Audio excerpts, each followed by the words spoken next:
parts of Wales and central areas. We'll see that turn into heavier showers as we head into Saturday afternoon. There's a risk of thunderstorms in there, so there could be some quite torrential downpours. It's going to be a much cooler day tomorrow in these areas compared to today.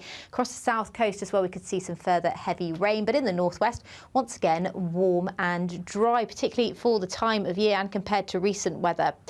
Now, the rain across the south will become much more intense as we head into Sunday. A risk of some further heavy downpours across many areas of England and Wales. But from Monday and Tuesday, it looks to turn much fresher from the north and west. Bye-bye.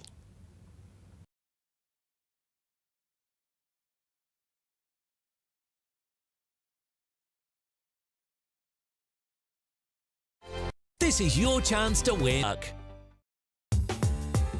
I'm Christopher Hope. From pop stars to politicians, I'll interview anybody in a pub who's got a political opinion. Join me every Friday on Spotify, Apple Podcasts, YouTube or gbnews.com, or wherever you get your podcasts. This is GB News, the People's Channel.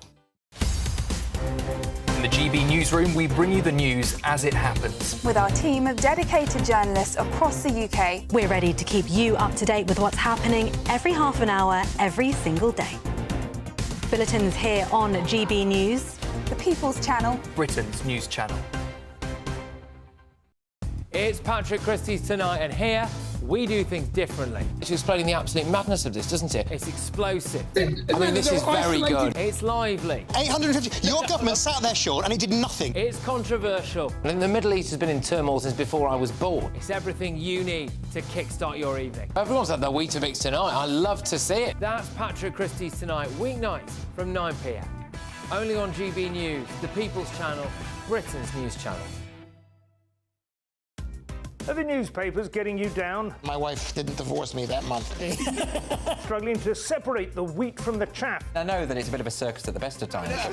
Well, don't worry, Headliners has got you covered. We'll take the burden of reading the day's news, and if we get depressed, who cares? It's an occupational hazard, frankly. That's Headliners on GB News from 11 p.m. till midnight, and the following morning, 5 till 6 a.m. on GB News, the comedy channel. Nah, just kidding. Britain's news channel. If you want your news to be straight talking... This is a nightmare for the Conservatives again. Down to earth. It's not just Nottingham where this is happening, is it? And most importantly, honest. Hard-working, middle-class taxpayers, they'll get their book thrown at them. Then catch me, Martin Daubney, Monday to Friday, 3 till 6 p.m. on GB News, Britain's news channel.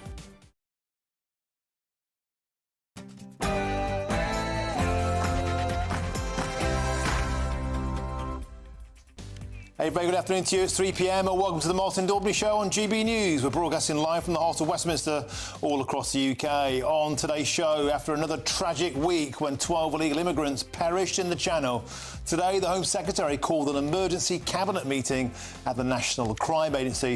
Yvette Cooper claims she can smash the gangs, but with almost 9,000 arriving since Labour got into power, it seems the gangs simply aren't listening. And Keir Starmer scrapped the Rwanda plan on day one, but now hotels paid for by British taxpayers have been snapped up by German officials who plan to use Rwanda to process their own illegal immigrants. Has Britain become an international laughingstock? And with just 83 spaces left in Britain's packed prisons, the government is considering exporting cons to Estonia's empty nicks. Now, there are more than 10,000 foreign inmates in our prisons. Wouldn't that be the best place to start? And the government has sensationally scrapped plans to house 1,700 asylum seekers at the historic RAF Scampton. Locals are delighted, but with Labour's dispersal plans, the solution is this victory hollow. Might these men be coming to a street near you soon? That's all coming in your next hour.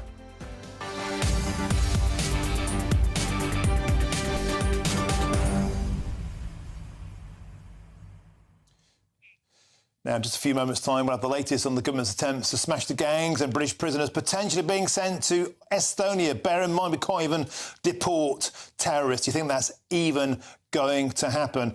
And an astonishing story coming up in the show. Mixed martial artist champion Conor McGregor, the notorious outspoken champion, is purportedly standing as president of Ireland in 2025. Now, you might think this is a mad world idea, but he's got millions of followers, a populist backing, and he plans to knock a A huge blow to the political woke establishment. That's all coming up in your next hour. But first, here's your headlines with Sophia Wensler.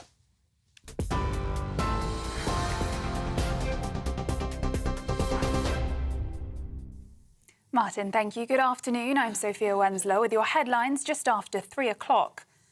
A 27-year-old painter and decorator has been sentenced to 9 years in prison for his role in a violent riot outside a Rotherham hotel housing asylum seekers. Sheffield Crown Court heard Thomas Burley engaged in what the judge described as grotesque acts of violence fuelled by malicious and ignorant social media posts. The judge called it one of the most serious cases of rioting, imposing an extended 5-year licence because of what he called Burley's ongoing dangerousness. Spanish police have found the body of a young man in a mountainous area of Mallorca, believed to be a missing British hiker. His partner, a 26-year-old British woman, was found dead earlier this week after a storm hit the island. Authorities have been searching the Tramontana Mountains since Wednesday, where flash floods caught 10 hikers off guard. 2 were swept away in the narrow canyon about 5 kilometres long and 300 metres deep. Now, the Home Secretary has chaired a summit addressing the escalating crisis of people smuggling across the English Channel. The meeting followed a tragic incident this week where 12 lost their lives when a boat capsized, the deadliest crossing this year. Yvette Cooper's been joined by key cabinet ministers, intelligence officials and law enforcement agencies to target criminal smuggling networks. She says there's a moral imperative to act and wants to see tighter collaboration with European partners. We're determined to go after the criminal gangs. They should not be able to get away with making profit in this way. And we need to build on some of the progress that's been made, increasing the work with our European partners as we've been doing in recent weeks. And even in the last few weeks, we've seen the work with Bulgaria to stop some of the boats and engines that were destined for the Channel. But we want to go much further, and that's why we have this operational summit today. And that's why we see this as such important work. Meanwhile, a people smuggler who left a group of migrants banging and screaming for help concealed in a refrigerated van has been jailed for 10 years. Anas Al-Mustafa has been sentenced for smuggling 7 people from France to the UK, hiding them in a cramped fake vehicle compartment. Crew members on a ferry carrying the vehicle used an axe to free the migrants after hearing their pleas for help. One of the victims, who suffered a stroke, has since developed a long-term memory issue as a result of the conditions they were placed in. Now, Germany is considering using British-funded facilities in Rwanda to deport migrants entering the European Union. It comes as Berlin faces mounting pressure to curb illegal migration following last month's ISIS-linked stabbing at a festival. German officials think the EU should repurpose the asylum facilities Britain set up, which were recently scrapped by Sir Keir Starmer's government. Our political correspondent Olivia Utley has more.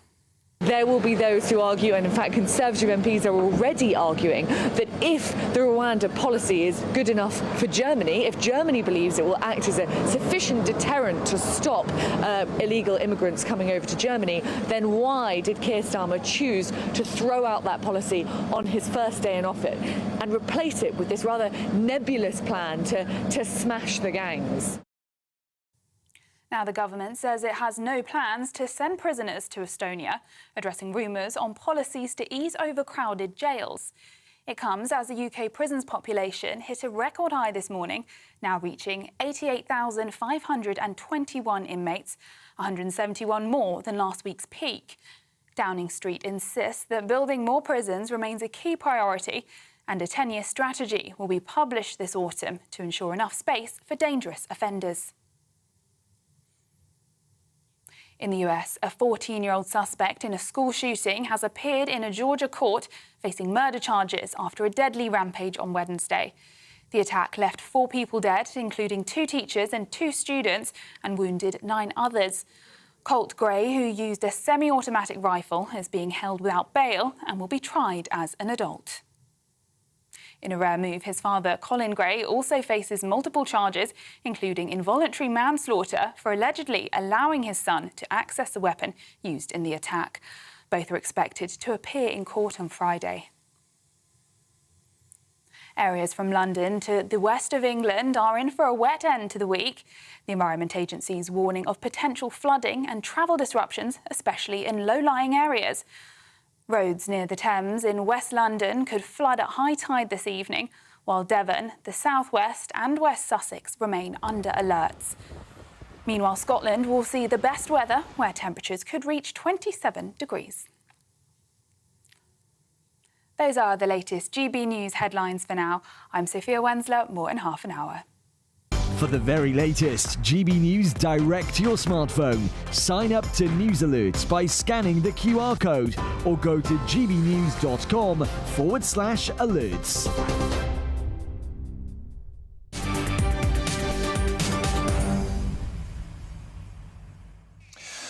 Thank you, Sophia. Now, Home Secretary Yvette Cooper has been meeting with ministers and law enforcement officials today as she sets out Labour's plans to destroy criminal smuggling gangs. And this comes following the tragic incident, of course, in the Channel this week, as 12 perished and many more are still in a critical condition. Now, the Home Secretary says it's a moral imperative to take charge of the situation. To discuss this, I'm joined in our studio by our political correspondent, Olivia Utley. Olivia, the numbers are astonishing. Nearly 22,000 illegal immigrants have arrived this year, almost 9,000 since the Labour Party were elected. There's 1.5 million illegal immigrants in the UK, and in response to this, they hold a meeting. With the greatest of respect, you know, the people smugglers are hardly going to be quaking and then knock off Nikes, are they? Well, I'm not sure if this makes it better or worse, but this meeting was actually planned quite a few weeks ago before the tragedy in the Channel this week. As you say, it was just essentially a conversation. Yvette Cooper managed to get a pretty impressive array of characters together. It was the Foreign Secretary, the Justice Secretary, then you've got the Crown Prosecution Service, you've got the NCA represented as well, you've got the police represented too. And they discussed the moral imperative of smashing the gangs. But discussion doesn't really go far enough. As you say, 7,000, 8,000 migrants since Labour came into power just in July, and 22,000 already this year. The Labour Party obviously decided to throw out the Rwanda plan wholesale as soon as it came into power in July. And that decision is coming under a pretty harsh spotlight at the moment because the German government, the new German government, has suggested that it might use the facilities which have been paid for by British taxpayers in Rwanda, which have now been abandoned by Britain, to house their own asylum seekers who have come illegally to Germany. Now, it's a little bit different because the British plan was to send migrants to Rwanda indefinitely. They wouldn't have a chance of coming back, whereas the German plan is to process their claims offshore, and then those who had a valid claim would be allowed to come back to Germany. But still, it isn't a fantastic look. If those facilities are good enough for the Germans, then why, Conservative MPs are asking, was it not good enough for Keir Starmer? And where is the deterrent policy? Because the whole point of Rwanda, it didn't work, and there is no saying that it was a wonderful idea because it never came to fruition. But the point was that you would try and make it so that migrants didn't want to come over here in the first place because they would immediately be sent to Rwanda. Keir Starmer doesn't really have an alternative to that. What Yvette Cooper was talking about today was processing migrants' claims faster to send them back more quickly. Well, that's one half of the equation, but you have a never-ending stream of migrants wanting to come over here, and however fast you send them back, unless you have a reason for them not to want to come over here in the first place, this will just continue to be a problem. Olivia, you've absolutely nailed it there. I mean, the fact of the matter is, Yvette Cooper said that she hopes to get 14,500 returned by the end of the country. Now, I still hope to make it as a professional footballer. I still hope to get to the moon.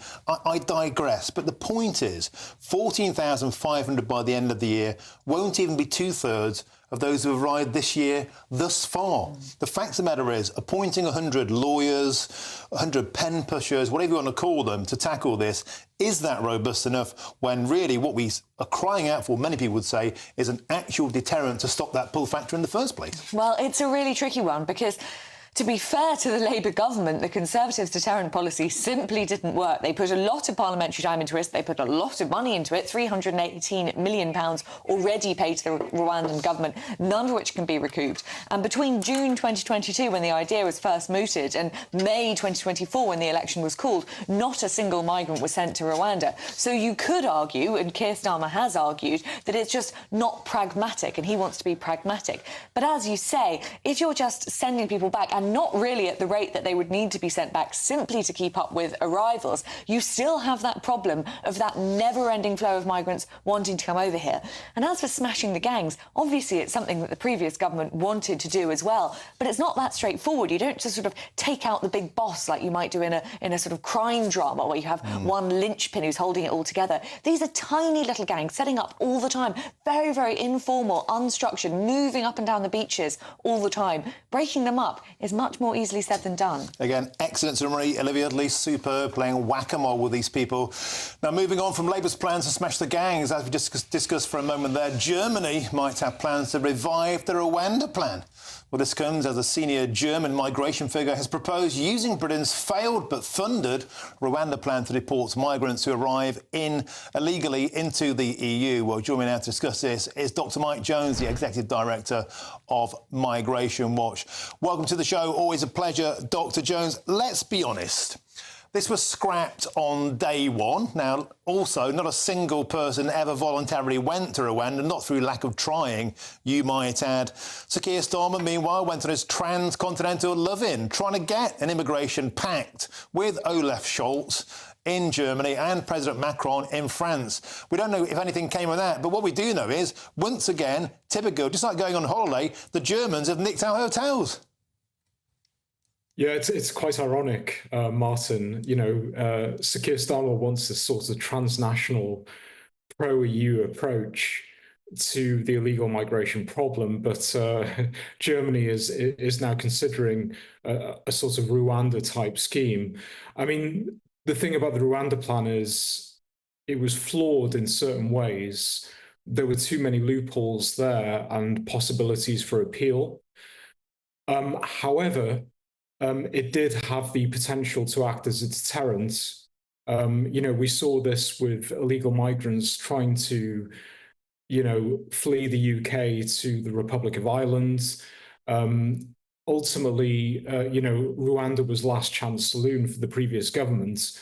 Now, if Labour wanted to abolish this, and they have, they needed an alternative plan in place, but they don't. Their plan is basically to fast-track deportations to safe countries, you know, countries deemed safe by the human rights authorities, and I'm completely supportive of that. But the vast majority of these people are fleeing from unsafe countries, and you know, even if their asylum applications are rejected, you can't actually deport them. So the Labour Party's approach is completely wrong. And Mike, just to clarify, there is a bit of a different point between the Germans' use of Rwanda and what was proposed by Rishi Sunak's government, and that is it will be overseen by international lawyers, humanitarian lawyers, with the support of the United Nations, and if people are deemed safe to return to Germany and get asylum, they will go back. So there is a different point to what Rishi Sunak was proposing. Nevertheless, it will be used as an offshore containment and processing centre, precisely the sort of thing that people have been crying for since 2010. Does this make us an absolute international laughingstock? The fact the Germans have just gone in and taken our idea that we paid for from right under our noses? Yeah, I mean, Rwanda-type schemes are being proposed all across Europe. It's not just Germany. There are a number of Scandinavian states who are also considering this.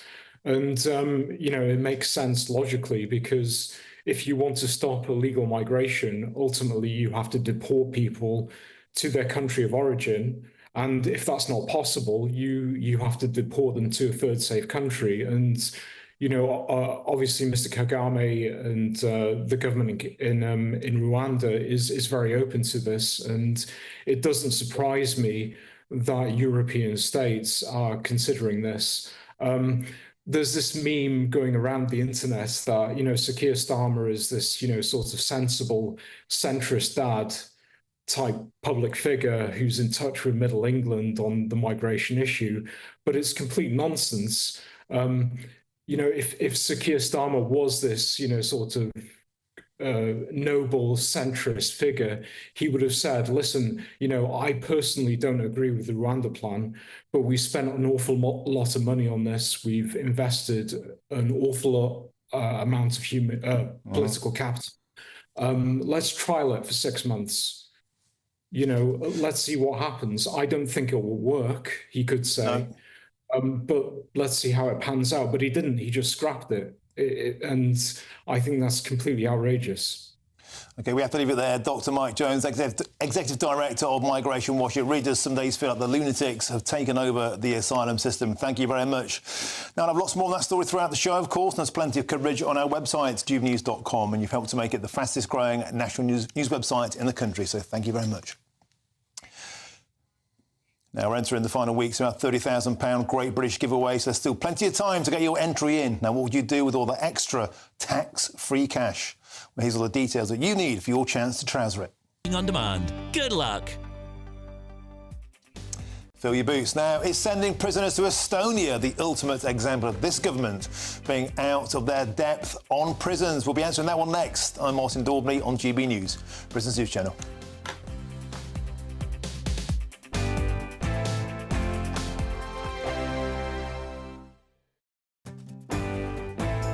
Hello there, I'm Eamon Holmes. Thank you for joining us on GB News, Britain's news channel. Join me, Neil Oliver, every Sunday night at 6 p.m. on GB News. And if an hour is not nearly enough for you, go to gbnews.com for special extended episodes online every Friday at 9 p.m, where we can truly get into the nitty-gritty of what's going on. GB News, Britain's news channel. This is GB News, Britain's news channel. Would you have Harry back with open arms? And this is Ian. Hi, Ian. Harry is unfortunately not well. He's an emotional wreck. Ian, you actually took the words out of my mouth. I remember when I was younger, queuing up for hours for West Ham tickets. I'm that sad. But at least I got the ticket. It was my ticket. They knew it was me, and there were no touts involved. It's Forever says Harry can stay away. He was so quick to condemn this country as racist and to trash the Queen and royal family's reputations. He should be banished and his titles removed. He has not earned the right to call himself anything with a royal title. Ooh, passionate. Since moving to the US with Meghan, the American dream has had a number of issues for him, I think it's fair to say. But if Harry was to return, would he be welcome? And could he make it up with William? Look, if Oasis, sorry I said the O word, have done it, can William and Harry? Well, I think it's going to present a lot of challenges. I mean, I've got to be clear here. When it comes to reconciliation, if it's possible, obviously, to mend the rift with William, clearly that is to be welcomed. But as for Harry returning, what precisely would that mean? What precisely would Harry want? Because if it is in any sense a return to royal duties, you really got to be very, very careful with what you're dealing with. As far as the royal family are concerned, for goodness sake, reconciliation, yes, but actual work as a senior working royal is not, in my opinion. So I always think it's quite funny listening to serious people talk seriously about the royals, because it's not that serious, a lot of it. But actually, I think where I'm fascinated by them is that we can sort of see a bit of ourselves as a society and as individuals. GB News, the People's Channel. We're proud to be GB News, the People's Channel. And as you know, we always love to hear your views. Now, there's a new way of getting in touch with us at gbnews.com/yoursay. By commenting, you can be part of a live conversation and join our GB News community. You can even talk to me, Bev Turner, or any of the members of the GB News family. I'm Isabel Webster. Thanks for joining us on GB News, Britain's news channel.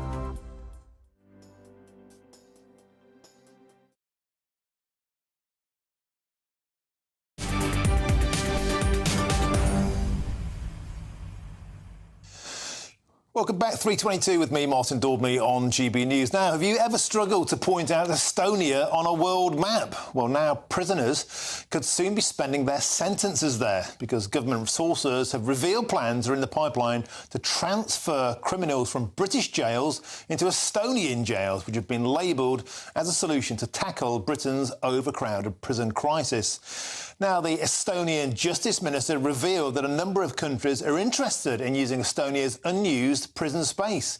Is this Labour's plan to tackle crime, and will it work? Well, join me now to discuss this, the potential proposal, is the social campaigner Winton Davis. Winton, always a huge pleasure to see you on the show. Now, regular viewers will know you've served time yourself, and you've served time in prisons that are, let's face it, chocker, absolutely packed to the rafters. As an inmate, how would the notion go down of, OK, the jails are full, you're off to Estonia? How would that go down? Yeah, I mean, no one's going to want to be going anywhere other than this country. But to go to a country which has got the third highest murder rate in Europe, behind Lithuania and Latvia, again, it'd even be even worse. So would it deter people from committing crime?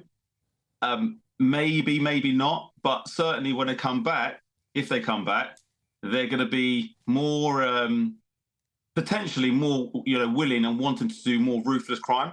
They say that the chances to stop people committing crime are family ties, housing, and employment. Well, if you cut off their links to the country and their family, then what could happen? I don't know.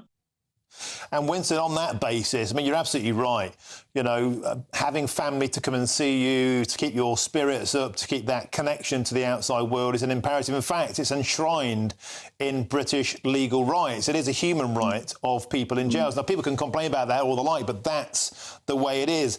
But should you think there be a pecking order? For example, we have over 10,000 foreign prisoners in British jails, and we have returns agreements with a lot of countries. Like we've got 1,500 Albanians in British jails. We have a returns deal with Albania. Surely the answer isn't to send English lads, British lads, whatever, to Estonia, but to actually deal with the capacity we have, 10,000 foreign criminals. Maybe it's a more sensible idea, Winston, to send them back to their countries. I actually agree with you, Martin. The number one foreign criminals in proportion on our jails are from Albania, I think it's Lithuania, and Ireland, one of them, Irish. And it's like, look, if they're committing crime and they get locked up in this country, it's like, what are we paying for them to be here?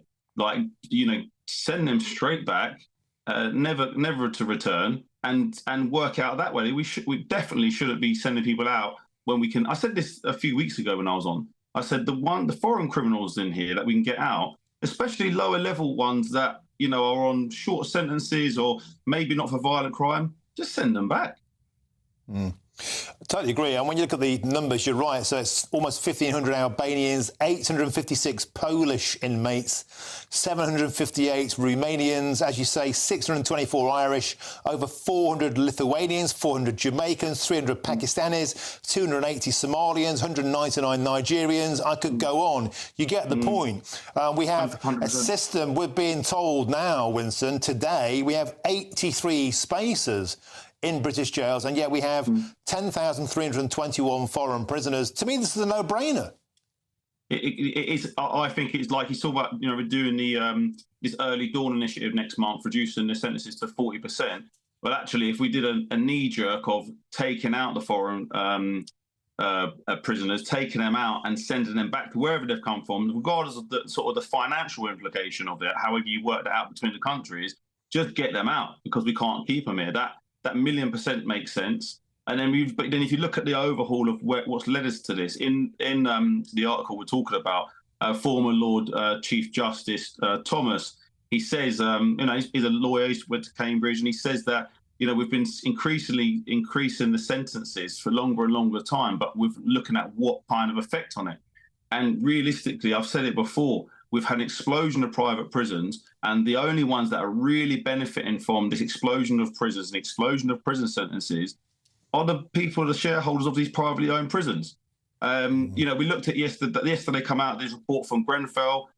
it's the first time in my memory that we've actually got evidence that because of cuts from government, which is fed down to the private industry, that then people's lives and us as citizens are being put at risk. Well, actually, is it too far of a stretch of imagination to think that the government, private prisons, private shareholders are all benefiting, and again, us taxpayers are the ones that are suffering?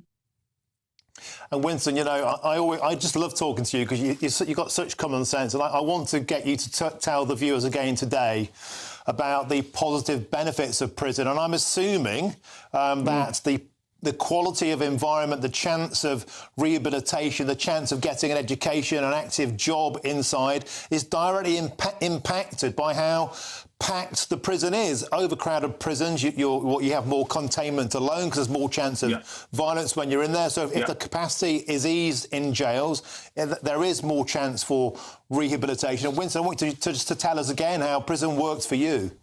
100%. Yeah, no. So I was convicted 16 years ago after getting caught with marijuana. I learned, took a trade up in there, heating, gas. I come out, realised that, you know, that wasn't for me. I met my missus, got married. I built businesses from it. I've employed both people in the community, serving prisoners, and I'm a chair of a charity now. I do my best to give back because I understand that who I am is not a reflection of my past and my childhood, where I grew up. And I do everything I can to be a good father, a good man in the community, and try my best just to lead a decent life. And Winston, when you sort of see the state of the British prison system at the moment, it seems to be lurching from disaster to disaster. On the one hand, we have 83 places left. We have 10,000 foreign criminals, more than you made a good case for why that shouldn't be the way it is. And yet we're putting people in jail for Facebook posts. And do you think sometimes that the entire law and order system just doesn't seem to fulfil its purpose? I think the problem is, Martin, we've got too many people in too high positions that have not got a clue what it's like leading a normal life in this country and dealing with the strains and pressures in this country. And for too long, we've just been ignored. And now we're being made to feel the blame for the problems that have been created by people that have got the control. And that's the issue. And that's always been the issue, and especially the last 30, 40, 50 years. OK, we'll have to leave it there. You know, it's always an absolute delight speaking to you. You know, Winston Davies, I think you're a wonderful man. Thank you very much for joining me on the show and sharing your story once again. Superb stuff. Now, earlier today, Number 10 said that the Lord Chancellor has been clear that we have to bring in reforms to tackle the prison capacity crisis. And that's why, alongside our commitment to build more prisons, we will be publishing a 10-year strategy in the autumn to set out how we will ensure that we will always have the places we need to keep dangerous offenders behind bars. On those reports specifically, I would point out that this was the policy of the former government and that this government has made no such plans or announcements with regard to Estonia. So on the one hand, they're doing it. On the next, they're saying they're not. Anyway, we need some new ideas because we can't carry on as we are, can we? Now, loads more still to come between now and 4 o'clock, including the boss of Lloyds Bank coming out and advising Britain's cyclists to get insurance, as well as all the latest on RAF Scampton. There won't be 1,700 asylum seekers moving in there, but is it a hollow victory? But first, here's your headlines, and it's Sophia Wensler.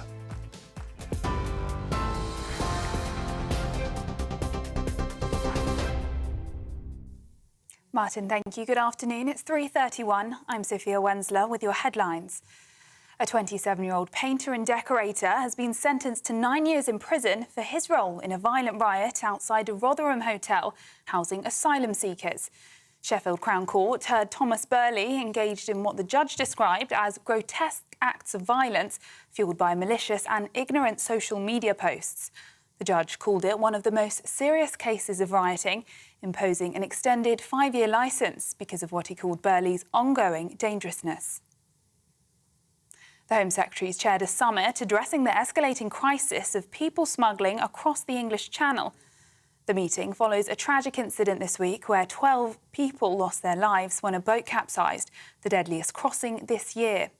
Yvette Cooper's been joined by key cabinet ministers, intelligence officials and law enforcement agencies to target criminal smuggling networks. She says there's a moral imperative to act and wants to see tighter collaboration with European partners.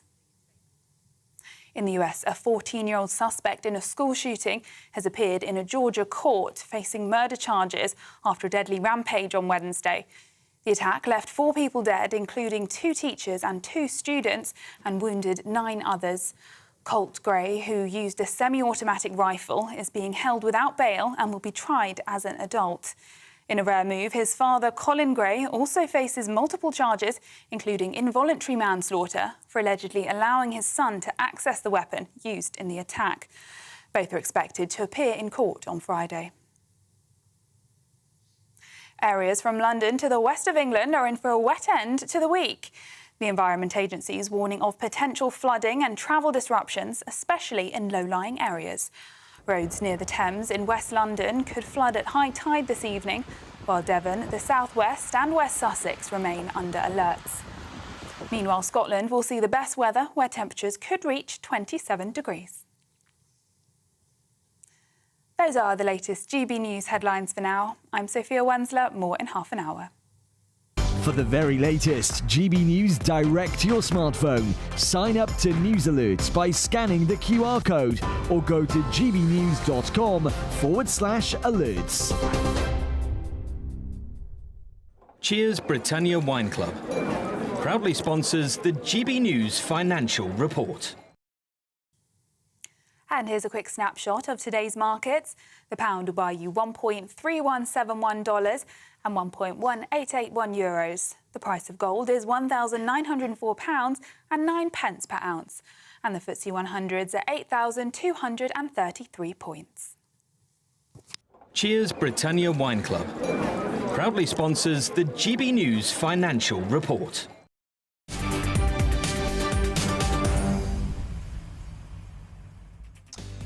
Thank you very much, Sophia. Now, if you want to get in touch with me here at GB News, you know what to do. Go to gbnews.com/your say. Loads of comments coming in already. Get yours in. I'll read the best of them out a little later in the show. I'm Martin Daubney on this happy Friday on GB News, Britain's News Channel. Hello, good afternoon. Welcome to your latest GB News weather update. There's further heavy rain to come, particularly into the southwest through this evening. In the northwest, though, staying dry and warm through the next few days. And across the east coast, with an easterly wind pulling in off the North Sea, there'll be quite a lot of cloud around through this evening and into the start of Saturday as well. Still some drizzly rain across some northeastern coasts of Scotland and England, as well as across the south where we'll see heavy rain. Now that will push and become more focused into parts of South Wales as well as some northern areas of Devon as well. So we could see some further surface water through this evening here. A lot of cloud around tonight, and after the pretty warm day for many of us, temperatures are going to be quite mild for the time of year to start the day on Saturday. But if you're after sunshine, you're going to have to head up to the north and west through Saturday. As across the south, although there is a little bit of a respite from the rainfall to come first thing tomorrow, there will be further outbreaks of rain later on in the day. But across northwestern areas of England, Northern Ireland, as well as northwestern Scotland, the Highlands, seeing the best of the sunshine and the highest temperatures. But we'll see high and low cloud across eastern coasts of the north throughout the morning. That should burn back a little through the day, but there will be some drizzly rain at the coast, most likely in the north and east. Now, where the wet weather's pushed into parts of Wales and central areas, we'll see that turn into heavier showers as we head into Saturday afternoon. There's a risk of thunderstorms in there, so there could be some quite torrential downpours. There's going to be a much cooler day tomorrow in these areas compared to today. Across the south coast as well, we could see some further heavy rain, but in the northwest, once again, warm and dry, particularly for the time of year and compared to recent weather. Now, the rain across the south will become much more intense as we head into Sunday. A risk of some further heavy downpours across many areas of England and Wales. But from Monday and Tuesday, it looks to turn much fresher from the north and west. Bye-bye. The latest GB News travel. Good afternoon. Hello again to you. I'm Jules Buckley. We're still seeing congestion eastbound for the M62 just around Chain Bar Junction 26. There was a breakdown there. That's clear. The congestion hasn't quite yet, though. A clockwise M60 from Junction 10, the Trafford Centre, through towards Barton at 11. Again, an earlier breakdown, still causing delays, but again, better news. All lanes are back open. As they are westbound towards Blackpool for the M55, still queuing, though, towards Junction 4. Northbound side of the M6 is still struggling. Middlewich, junction 18 up towards Knutsford at 19. Again, it's an earlier breakdown that's cleared, still causing delays, but again, all lanes open. And the northbound M1, still 2 lanes out of 5 coned off. Redbourne at 9 up towards junction 10. Queuing back to Hemel Hempstead at 8 following emergency repairs there. You can stay up to date throughout the day by visiting our website, gbnews.com.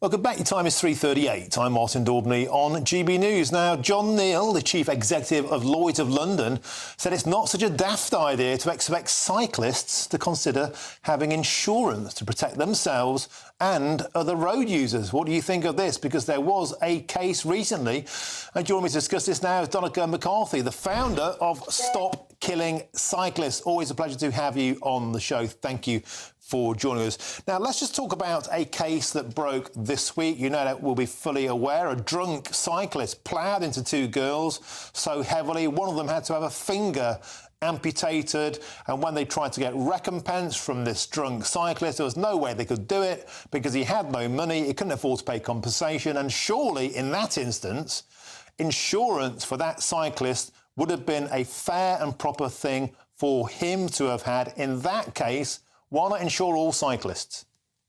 I find it very unusual from you, Martin, as an advocate of deregulation, introducing a whole blizzard of regulations to tackle a tiny nut. Do you know how many people are hit by bicyclists a year through either the cause of this, pedestrian or cycle? You're talking about 400. 136,000 are hit by drivers, 1 million of which drivers are not insured. So when drivers massively damage people, the people have no recompense in those situations either. John Neal is the CEO of Lloyd's of London, a huge insurer. He looks at the idea of imposing 47% of households in Martin, 47% of households in Britain own a bike. So that would mean nearly 50% of Britons would have to pay new insurance for a tiny, tiny amount of cases that are statistically invisible. It's nuts. Now, I must agree with you on that point. I also thought, bloke who owns insurance company wants to flog loads more insurance policies. On that, we can smell the same whiff of cynicism. However, I also agree that people that don't have insurance on their car should be very heavily prosecuted. Every cyclist, every pedestrian, anybody who's hurt by a runaway motorist without insurance for a vehicle, that's a grotesque thing to happen. But also, there are a lot of accidents. I drive around London a lot. You cycle around London a lot. I take public transport around London a lot. A lot of incidents happen on the roads because of cyclists. We see a lot of red lights being jumped. We see a lot of infractions happening. So surely, in the spirit of fairness, it's time to apply the law with uniformity. To apply the law uniformly between a cyclist, which has the killing power 1,000th of a car driving at 20 miles per hour, doesn't make sense, Martin. Less people are killed by bicycles than are killed by cows. Do you want every single cow in Britain to have road insurance? That is cows are insured. But actually, farmers have to insure their cows. They go down my dad's garden all the time, and my dad's always claiming insurance, not off the cows, but off the farmer. If you want to ensure compulsory insurance for cyclists, what you will do is you'll force thousands of people off the road, and that will lead to increased number of deaths because the health implications of not exercising daily is lethal. We have a health crisis in this country, Martin, from people not exercising properly. Cycling has been estimated by the University of Glasgow to reduce incidence of major diseases, whether cancers, lung disease, dementia, by 40%. So the cost for drivers and cost for insurance and cost for household would soar because of this silly idea. Okay, what about compromise? Because the present law says that vehicles that are propelled need insurance, and that's motor vehicles. But a lot of these electric bikes, these e-bikes now, they are propelled and they go really, really quickly, and they are much, much heavier than an ordinary push bike. Should they fall into a new and separate category? a bicycle, an e-bike, by law, has to have a speed restrictor on it. I've got an e-bike. It has. You can get around them easily. There's hacks all over the internet. Yeah, that's illegal, and that should be that should be charged by the police. No problem with that. We completely agree with that. But e-bikes have a speed limit. They can't go above 15 kilometers an hour. And where I think if you want bicyclists and drivers to be treated the same, why shouldn't the drivers have compulsory speed limiters, mandatory speed, because that would save thousands of injuries and hundreds of lives every year, Martin. We now have voluntary speed limiters in cars. It should be made mandatory. Donica, please don't give the government ideas about mandatory speed limits on cars, because you know that they'll do that anyway, mate. Please, it's Friday. Don't give them terrible ideas. Look, it's always an absolute pleasure talking to you. It's great to have a debate. Donica McCarthy, absolute delight, founder of Stop Killing Cyclists. Have a great weekend. Thank you. Now, coming up, we'll be hearing about the Home Office decision to no longer use RAF Scampton to house asylum seekers. Is it a victory or is it a hollow victory? Because where will those asylum seekers go? Will they be coming to a street near you soon? I'm Martin Daubney on GB News, Britain's news channel.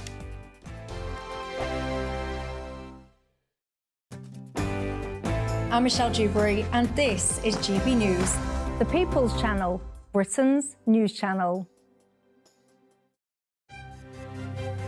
GB News Breakfast, every day from 6 a.m.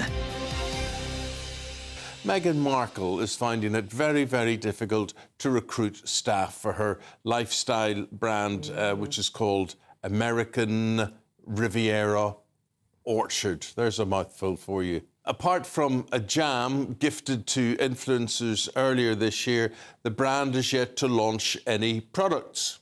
Well, let's speak to our US royal and showbiz reporter, Kinsey Schofield. Good morning to you, Kinsey. Who's going to want that gig?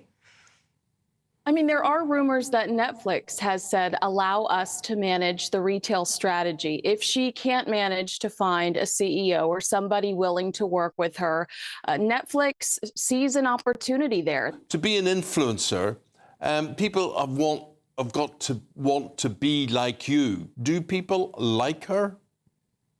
I mean, this has been her biggest issue in the last few years, is realizing that there's been a shift when it comes to their popularity. Harry and Meghan believed their own hype when they said on that Netflix series that the reason they were ostracized was because they were much more popular than the British royals. They were more popular than Prince William, more popular than Princess Kate. And their popularity has declined immensely. And now they are desperate to win people over again. Most people have to be liked or admired, and I put it to you, Kinsey, she'll have difficulty on both fronts. Netflix is not going to renew this contract. I mean, they are fearful that this cooking show, this polo show, will not connect with the audience. And now they want us to believe that Meghan is at home cooking all this banana bread and having her best friend Chrissy Teigen over for scones. People aren't going to buy it. GB News, the People's Channel. I'm Christopher Hope. From pop stars to politicians, I'll interview anybody in a pub who's got a political opinion. Join me every Friday on Spotify, Apple Podcasts, YouTube or gbnews.com, or wherever you get your podcasts. This is GB News, the People's Channel. Every Saturday, 10 till 12, we'll bring you all of the news that you need to know. We'll also remind you that there is so much to smile about. It's my favourite time of the week. I get to relax, enjoy some light-hearted stories, and let Ellie teach me about fashion too. That's Saturday Morning Live, every Saturday, 10 till 12. Only on GB News, Britain's news channel. I'm Arlene Foster on GB News, Britain's news channel.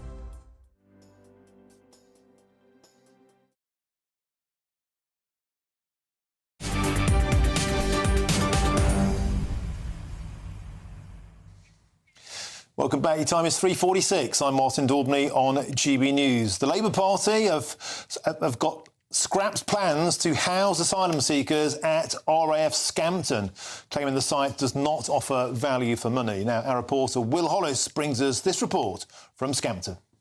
The news that RAF Scampton will not be used to house asylum seekers has been met with relief and celebration here on the outside of the airbase, not just from the local people who border the fencing that used to house the famous dam-busting 617 squadron, but also the local council, West Lindsey, who have been fighting a legal campaign against the Home Office and particularly the former Conservative government since it was announced that 2,000 asylum seekers would be moving into the historic airbase. I've been speaking today to the leader of West Lindsey District Council, Liberal Democrat Trevor Young. Extremely worried, and we took some extremely difficult and brave decisions as a small district council. I think the previous government underestimated how hard we would fight to protect the site. We're absolutely delighted of the decision today, and we'll work with the Labour government to make sure that we deliver on this site.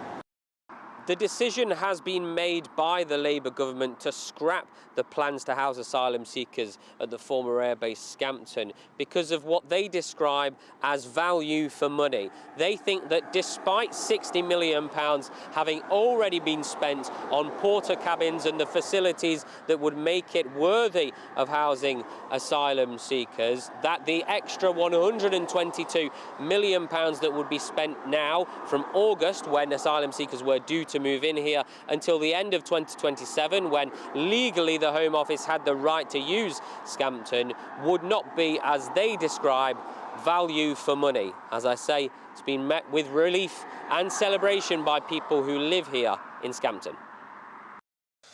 Well, they're ecstatic in the community there in Scampton, a story we've been covering for many, many months here on GB News. And joining me now to discuss this further is Sarah Carter, who's the campaigner from Save Our Scampton. SOS, your SOS was heard, Sarah Carter, at long last. Before we talk about what might happen next, tell us about the elation within the community. I mean, people are coming up and telling me about how they, like, as soon as they heard, they were just jumping up in the air and singing and dancing. And I think a lot of people are in a little bit of disbelief as well, because we've been waiting for this. On Monday, it would have been 6 months. So when you've been waiting for something for so long and it finally happens, it's like, has that really happened? So, yeah, everybody's celebrating at the moment. And Sarah, just for those who maybe aren't aware of the heritage of this story, tell us about the plans and tell us why you maintained from the very, very beginning that Scampton was completely unacceptable and unsuitable for this kind of development. Well, apart from the fact that, you know, we live on the former married quarters, so we are a 6-foot wire fence away from the housing that was proposed.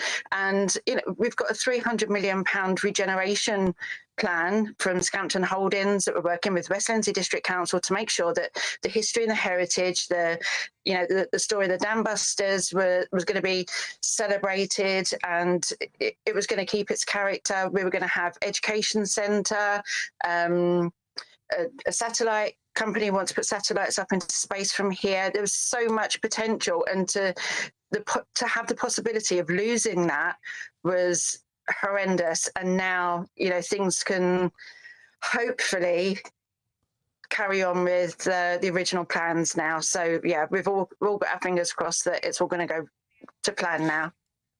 And Sarah, 1,700 asylum seekers were planned for the area, and ostensibly they would have been military-aged men. Now, that's a phrase that critics of such schemes hate, but that's the brutal truth. There would have been a lot of men parading around the area with not a lot to do. The funny thing about this is that different parties didn't want this for different reasons. You didn't want it for very, very tangible reasons. It would have directly impacted upon your community, your quality of life, your property values, everything. Everybody understands that. Moving on to why the Labour Party don't want it. And I want to explore the idea, is this actually, while it's a great victory for Scampton, is it a hollow victory for the country? Because it won't stop the problem. It will simply transfer the problem elsewhere, will it not, Sarah Carter? Because the Labour Party, in their print, they're saying dispersal of asylum seekers is Plan B. And we all know what that means, Sarah Carter. It means that the 1,700 people earmarked for Scampton will be dissipated across the nation instead. Well, it increased from the original 1,500 to 2,000, and they dropped it back down to 800. I think is trying to find a way of some sort of compromise, thinking that we're back off a bit. But their plans. If it was down to me, we wouldn't be trying to house 2,000 people elsewhere, because I would have stopped the boats. And, you know, whatever it took, I would have made sure that the boats were stopped. So that's the first issue that they've got to handle, stop more people coming over, so we're not getting into situations like this. And my heart goes out to the people that are now going to have, you know, their next door neighbours are going to be these men that were supposed to be housed here. And we've been quite honest that it's not just, I mean, we've been called racist, we've been called everything, but when you look, 2,000 men, the other side of a fence with 750 people, a community, a nursery school, a primary school, you know, you could be bank managers, you could be like German, I don't know, tyre fitters or French. It doesn't matter what nationality. It's the fact 2,000 men going to be the other side of this fence, unknown men, undocumented men. You know, we have to take everything into consideration. And the thought that they will now be out in the community, I mean, okay, it's better that not en masse having 2,000 men all in one place. We've seen down in Wethersfield the conflicts that have been happening between the different factions down there. So, I mean, we won't have that, but you're still then putting it on to another community somewhere. And, you know, if you want to help fight in the Home Office, give me a call. OK, well, Sarah Carter, I know you've fought a long and hard battle. You've been very respectful, very law-abiding, very peaceful. Well done on your battle, and you've won there in Scampton. Thank you very much for joining us on the show. Now, we're discussing next on the government's attempts to smash the gangs in just a moment. Do you have any faith in the Labour Party's plans to smash the gangs? Because 8,000 have arrived since the Labour Party came into power. It seems the gangs simply aren't getting the memo. That's all coming next. I'm Martin Daubney on GB News, Britain's News Channel. But now it's time for your weather. A brighter outlook with Box Solar, sponsors of weather on GB News. Hello, good afternoon. Welcome to your latest GB News weather update. There's further heavy rain to come, particularly into the southwest through this evening. In the northwest, though, staying dry and warm through the next few days. And across the east coast, with an easterly wind pulling in off the North Sea, there'll be quite a lot of cloud around through this evening and into the start of Saturday as well. Still some drizzly rain across some northeastern coasts of Scotland and England, as well as across the south where we'll see heavy rain. Now that will push and become more focused into parts of South Wales, as well as some northern areas of Devon as well. So we could see some further surface water through this evening here. A lot of cloud around tonight, and after the pretty warm day for many of us, temperatures are going to be quite mild for the time of year to start the day on Saturday. But if you're after sunshine, you're going to have to head up to the north and west through Saturday. As across the south, although there is a little bit of a respite from the rainfall to come first thing tomorrow, there will be further outbreaks of rain later on in the day. But across northwestern areas of England, Northern Ireland, as well as northwestern Scotland, the Highlands, seeing the best of the sunshine and the highest temperatures. But we'll see high and low cloud across eastern coasts of the north throughout the morning. That should burn back a little through the day, but there will be some drizzly rain at the coast, most likely in the north and east. Now, where the wet weather's pushed into parts of Wales and central areas, we'll see that turn into heavier showers as we head into Saturday afternoon. There's a risk of thunderstorms in there, so there could be some quite torrential downpours. There's going to be a much cooler day tomorrow in these areas compared to today. Across the south coast as well, we could see some further heavy rain, but in the northwest, once again, warm and dry, particularly for the time of year and compared to recent weather. Now, the rain across the south will become much more intense as we head into Sunday. A risk of some further heavy downpours across many areas of England and Wales. But from Monday and Tuesday, it looks to turn much fresher from the north and west. Bye-bye. That warm feeling inside from Boxed Boilers, sponsors of weather on GB News.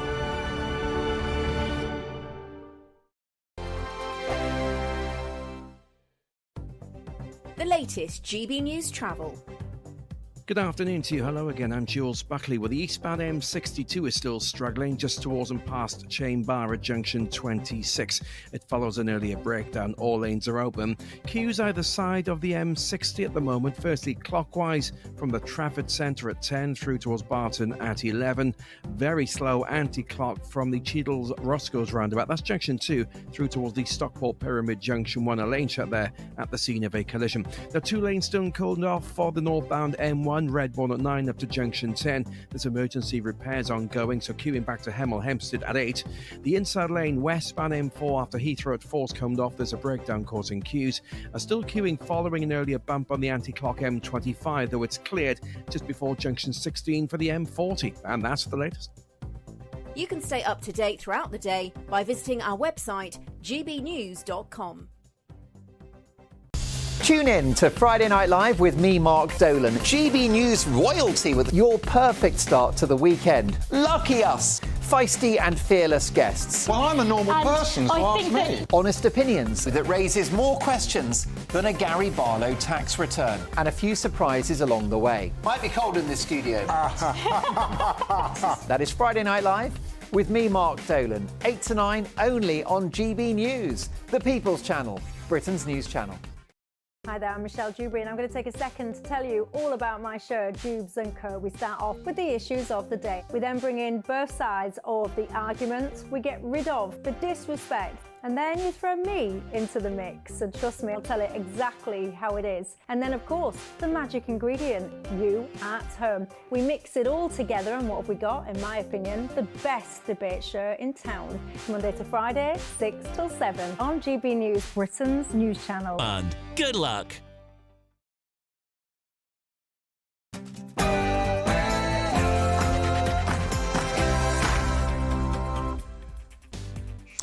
Hey, very good afternoon to you on this happy Friday. It's 4 p.m. and welcome to the Martin Daubney Show on GB News, broadcasting live from the heart of Westminster and all across the UK after another tragic week when 12 illegal immigrants perished in the Channel. Today, the Home Secretary called an emergency cabinet meeting at the National Crime Agency. Yvette Cooper claims she can smash the gangs. But with almost 9,000 illegal immigrants arriving since the Labour Party got into power, it seems the gangs simply aren't listening. And Keir Starmer scrapped the Rwanda plan on day one of his government, and now hotels paid for by British taxpayers have been snapped up by German officials who plan to use Rwanda to process their own illegal immigrants. Has Britain become an international laughingstock? And with just 83 spaces left in Britain's packed prisons, the government is now considering exporting our cons to Estonia's empty jails. Now, there are over 10,000 foreign inmates in our NICs, and wouldn't that be a good place to start? And Conor McGregor has outlined his plans to run for the Irish presidency. But is he the only logical choice? He thinks he is, and he thinks the heavyweight choice for that role. That's all coming up in your next hour.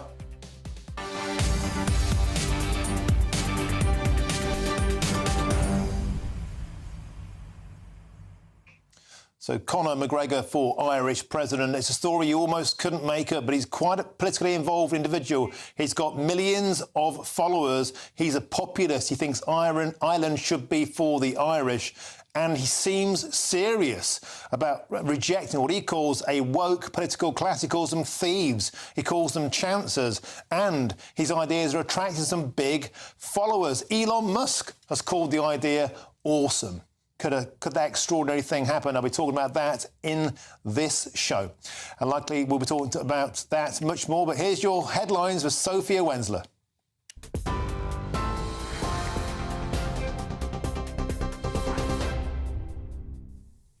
Martin, thank you. Good afternoon. I'm Sophia Wensler with your headlines just after 4 o'clock. A 27-year-old painter and decorator has been sentenced to 9 years in prison for his role in a violent riot outside a Rotherham hotel housing asylum seekers.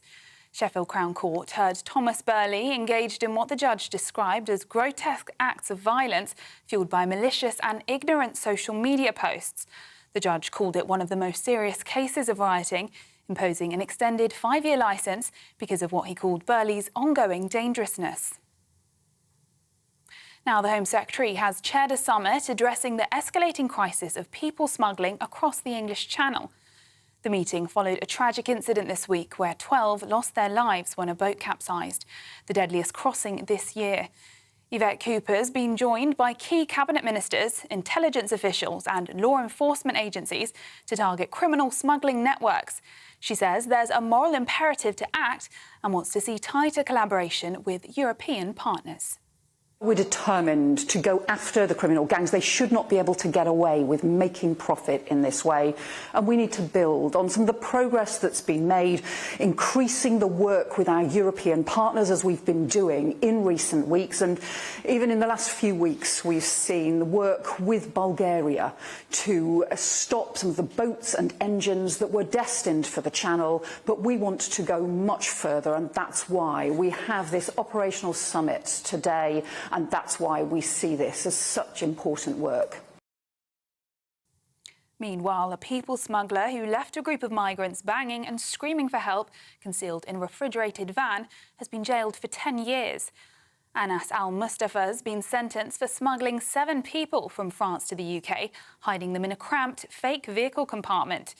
Crew members on a ferry carrying the vehicle used an axe to free the migrants after hearing their pleas for help.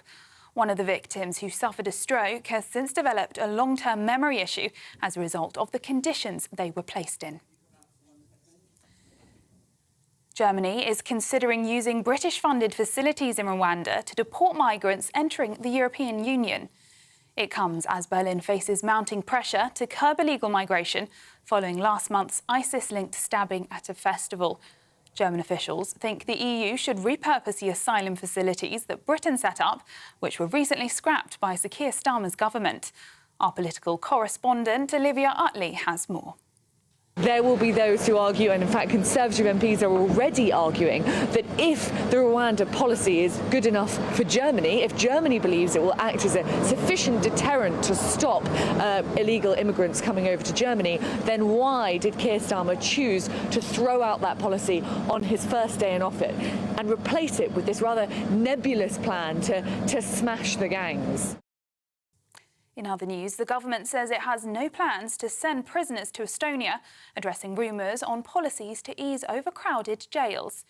It comes as the UK prison population hit a record high this morning, now reaching 88,521 inmates, 171 more than last week's peak.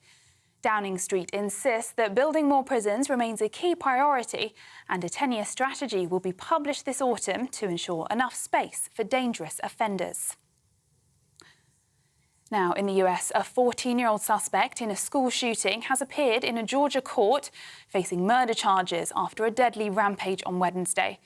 The attack left 4 people dead, including 2 teachers and 2 students, and wounded 9 others. Colt Gray, who used a semi-automatic rifle, is being held without bail and will be tried as an adult.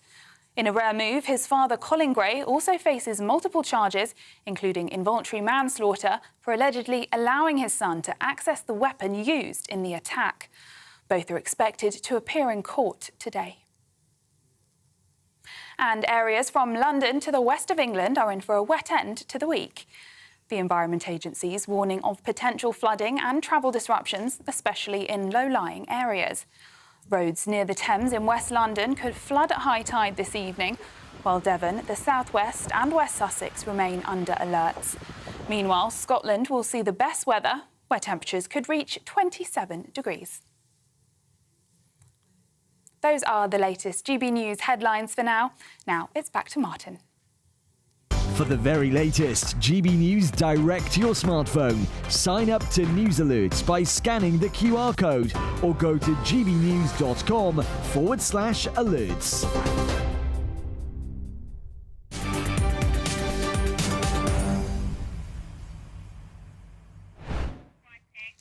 We've got some breaking news for you now, and the police watchdog is to probe the release of footage to the media of a disturbance at Manchester Airport.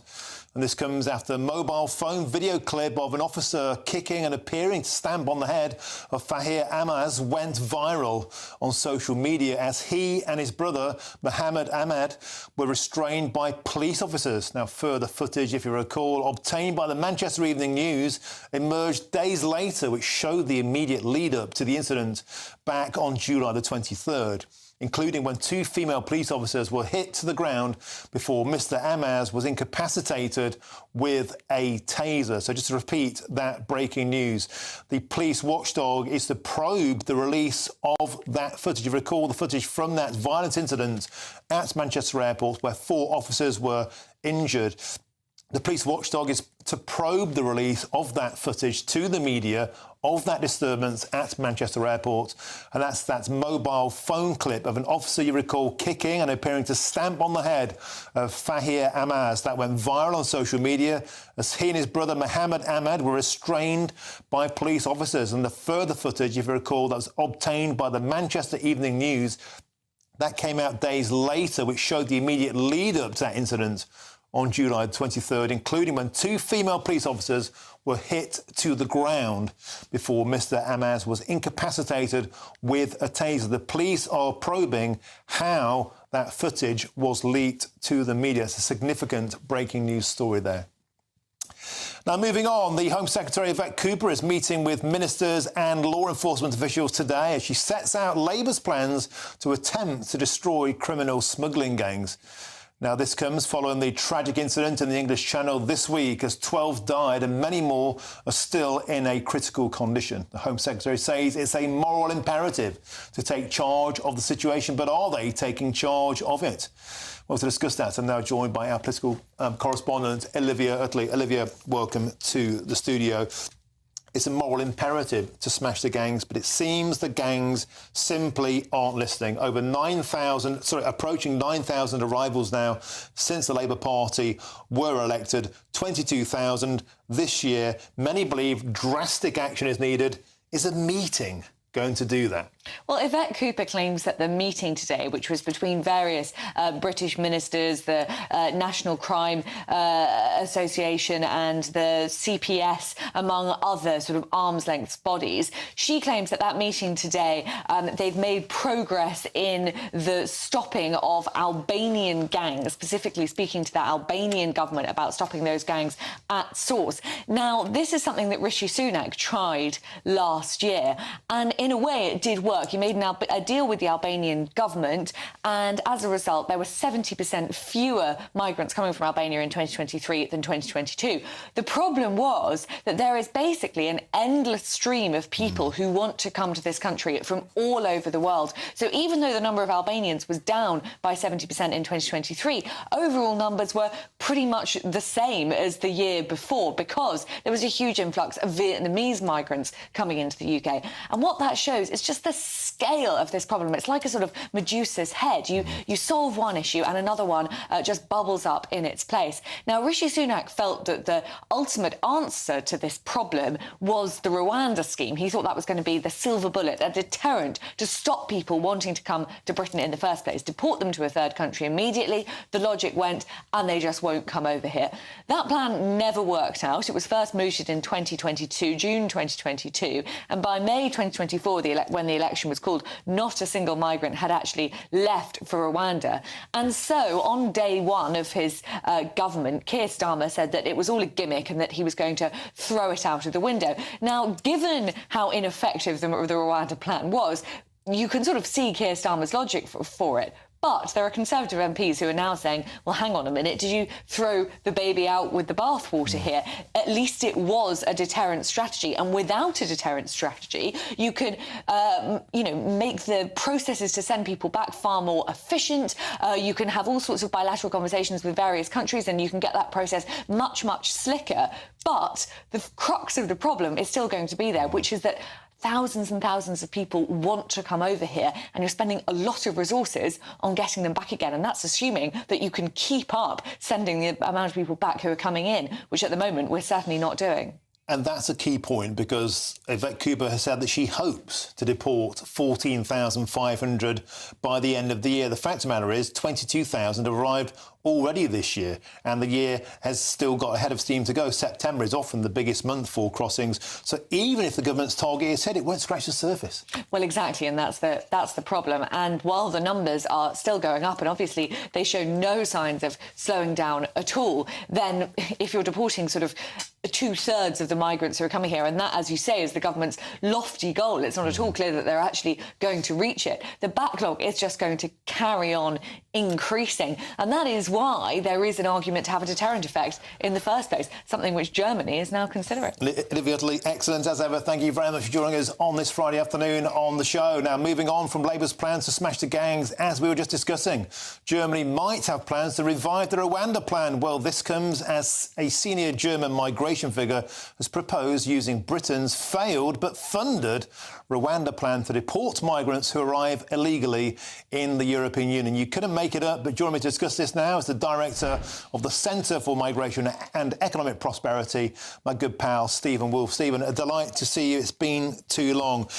Is this clown world time? Is it seriously time for clown world? This was axed on day one by Sir Keir Starmer, who, by the way, has just been on a transcontinental love-in with the Germans, with the French, to try and form some kind of solution to the transcontinental illegal immigration problem. We don't know what happened there, but what we do know now, Wolfie, is that they've nicked our own plan, just like they nick our sunbeds. Absolutely. You just couldn't make this up, could you, Martin? And good afternoon. It's great to see you. It's like watching an episode of a canned version of Yes, Prime Minister, in which the Prime Minister of the day is saying, we don't like the Rwanda plan, and the civil servants are saying, no, let's give it to Germany. Let the Germans have it and see what happens. And what's happening here is a very clear example of why this government is weak, is indifferent to the concerns of the public, and is out of its depth when it wants to try and manage the issue of illegal migration of those coming across the channel. As your previous speaker said, there was no deterrence in anything Yvette Cooper has said, and there's been no deterrence in any speech from Keir Starmer. But the Germans are now looking at the only deterrent the British had, Rwanda, and saying, you know what, it might work after all. So let's take the money that the Brits have already done and use it ourselves. Laughable, isn't it? And there's something that particularly sticks in the craw about that. You know, £700 million was chucked into building these establishments. So they're there, tailor-made, off the peg, sitting empty, waiting to go. Now, it's important to point out, Stephen, you know your law, you're a barrister, right? So the Germans are going to use it in a different way to how the Brits would. It won't be a deportation solution with no prospects of return, right? They're going to export and process in Germany. So it's not quite the same thing, but nevertheless, it does beg the question. If it's good enough for the Germans, why wasn't it good enough for Sir Keir Starmer? Well, that's because he is caught between this indifference and non-caring part of the Labour Party that really doesn't concern itself with the impacts of immigration or illegal migration on the prospects of people in this country, the communities that have to face it, the costs of housing, and the $8 billion a year that we're spending just on the asylum process in this country. They'd rather take the money from pensioners and concern themselves about raising the wages of their trade union masters than actually looking what are the biggest costs to us. And when Yvette Cooper starts saying she wants to smash the gangs, I would turn around that the government is too weak, is too apathetic and too divided to actually act.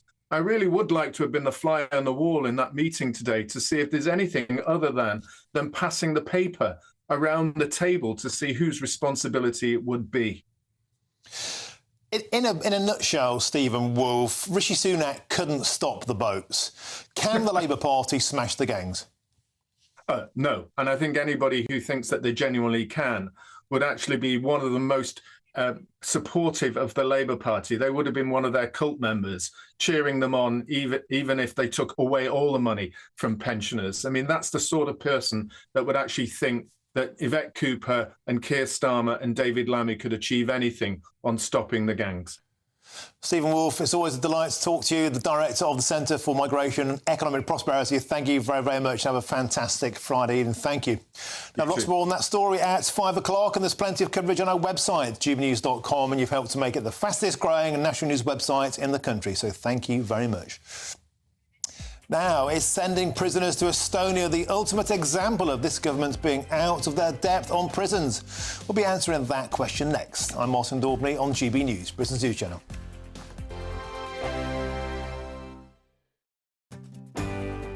I'm Michael Portillo. This is GB News, the People's Channel, Britain's news channel. Join me, Camilla Tominey, for a frank and honest discussion with those in power that cuts through the spin and gets to the heart of the issues shaping our nation. You haven't confirmed that you want to stand as leader, but you haven't ruled it out either. This report basically says that he's not fit to stand trial. Is he indecisive? Incompetent? I deliver the dose of reality Westminster needs. That's the Camilla Tominey Show at 9:30 every Sunday on GB News, the People's Channel, Britain's news channel. Good afternoon, Britain. Weekdays from midday. It's a very difficult issue, this, right? As far as we know, the boxer with male chromosomes was born with female genitalia. Yeah, I mean, it's actually quite simple. You know, sex in humans is binary and immutable because we are mammals. And there is a minority of people who have disorders of sexual development, and that can affect a person's reproductive organs. But these people are male or female. And yesterday, what we witnessed was basically just glorified male violence against women and girls. The difference is, I mean, that happens every day all over the world. And the difference is that in every other circumstance, we consider beating up women to be wrong, but it was deemed acceptable by those at the IOC because they're claiming that it's sport. But it's not. It's violence and it's wrong. Peter, Lottie's right, isn't she, that we've been talking a lot recently about violence against women and girls, and regardless of whether this person is intersex or transgender, they have male chromosomes. That means they have a very, very distinct biological advantage that could actually be fatal to a female athlete competing against them. Well, of course, sport does need to be fair, and we do need to examine this case very thoroughly. There are reports that the boxer, Iman Khalif, was born a biological woman. She is not transgender. She is not non-binary. She is not intersex. She may have elevated levels of testosterone, but that's entirely natural. It's beyond her control. It's the way she was born. And that is why the International Olympic Committee has said that she falls within the rules. GB News, the People's Channel. In the GB Newsroom, we bring you the news as it happens. With our team of dedicated journalists across the UK. We're ready to keep you up to date with what's happening every half an hour, every single day. Bulletins here on GB News, the People's Channel, Britain's news channel.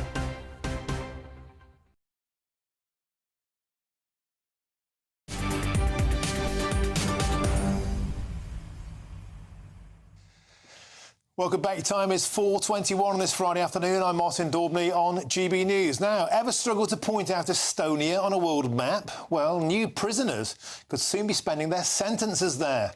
Government sources have revealed that plans are in the pipeline to transfer criminals to Estonian jails, which have been labelled as a solution to try and tackle Britain's overcrowded prison crisis. The Estonian Justice Minister revealed that a number of countries are interested in using Estonia's unused spare prison capacity. Now, is this Labour's plan to tackle crime, and will it work? Well, join me now in studio, somebody who knows a thing or two about this, is Peter Blexley. Peter, welcome to the studio. So on paper, it makes sense. We're full, they've got capacity, but the point is, who should be going over there? I put it to you, we've got over 10,500 foreign prisoners. Surely they should be first in the queue to get sent to Estonia. Well, I'd like those foreign prisoners repatriated to whence they came from, with a bar on ever returning to the UK. I think that would be a very good way to free up a considerable amount of capacity in our full prisons, but this idea is utterly ridiculous on a number of levels. First of all, of course, the Estonians have capacity. They have lower crime rates than we do, so they're going to say, right, the British are desperate.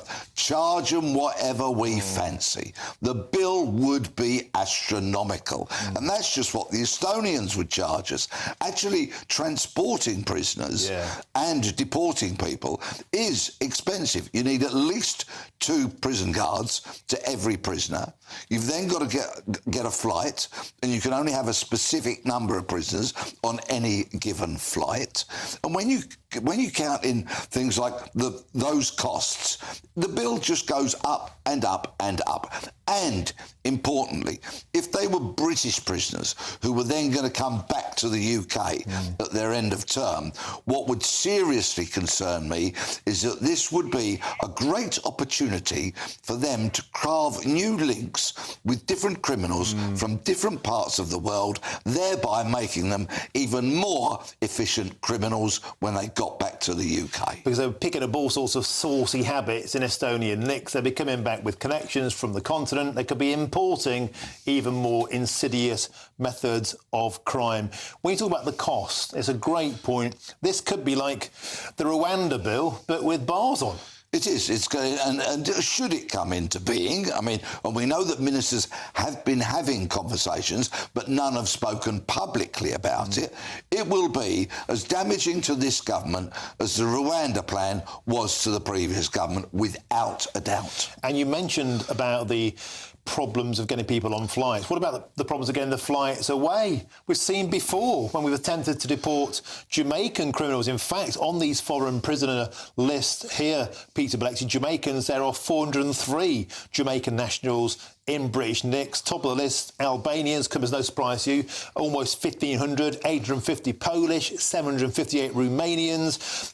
But to try and get these flights away, you'd have tree huggers and whatnot stopping the flights getting off. You'd have the human rights lawyers, precisely the same sort of problems that have blighted the removal of criminals already would surely strike again. The human rights lawyers who, through their continual attempts to block deportations, have actually led to prisoners who have been handcuffed on an aeroplane with the wheels almost turning. They've led to those people, those criminals, being taken off those flights and remaining in British jails. That's what certain human rights lawyers do in the name of trying to defeat British justice. All of the aforementioned numbers, get those on planes, deport them back to their home countries with that proviso: you never return to the UK again. Now, Peter, a lot of people like to get hard on law and order, of course, but there is also the human right, and we must acknowledge it, of visitation rights.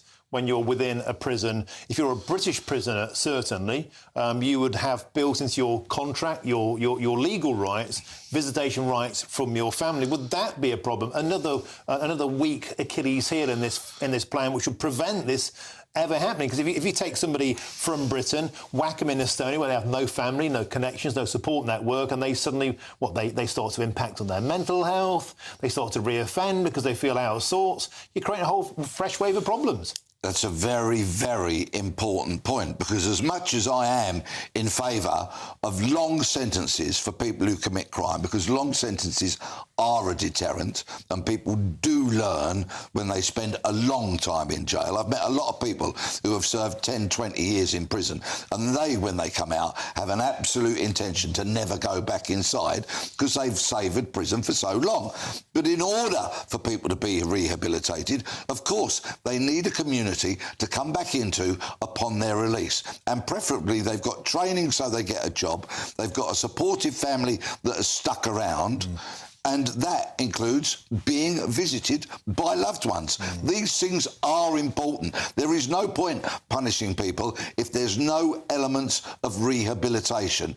And a British prisoner, perhaps incarcerated in Estonia, with a family that couldn't afford to go out there and visit that prisoner, might be a very unhappy person who would return to the UK with a lot of anger in their soul. And can I ask you a basic question, and that is why we have 10,000 foreign prisoners in our nicks at the moment. We deport about 3,300 a year, or did last year at any rate. So we're getting rid of about a quarter of the foreign prison stock. But when you look at nations like Albania, Poland, Romania, we have returned deals with them. We have political agreements. This isn't Afghanistan. It's not Syria. It's not Iraq. Why are they even in British nicks in the first place, Peter? Although we do have prisoners from Afghanistan and Syria and Iraq who have committed extremely serious abhorrent crimes, and I would like to see them long gone from our shores.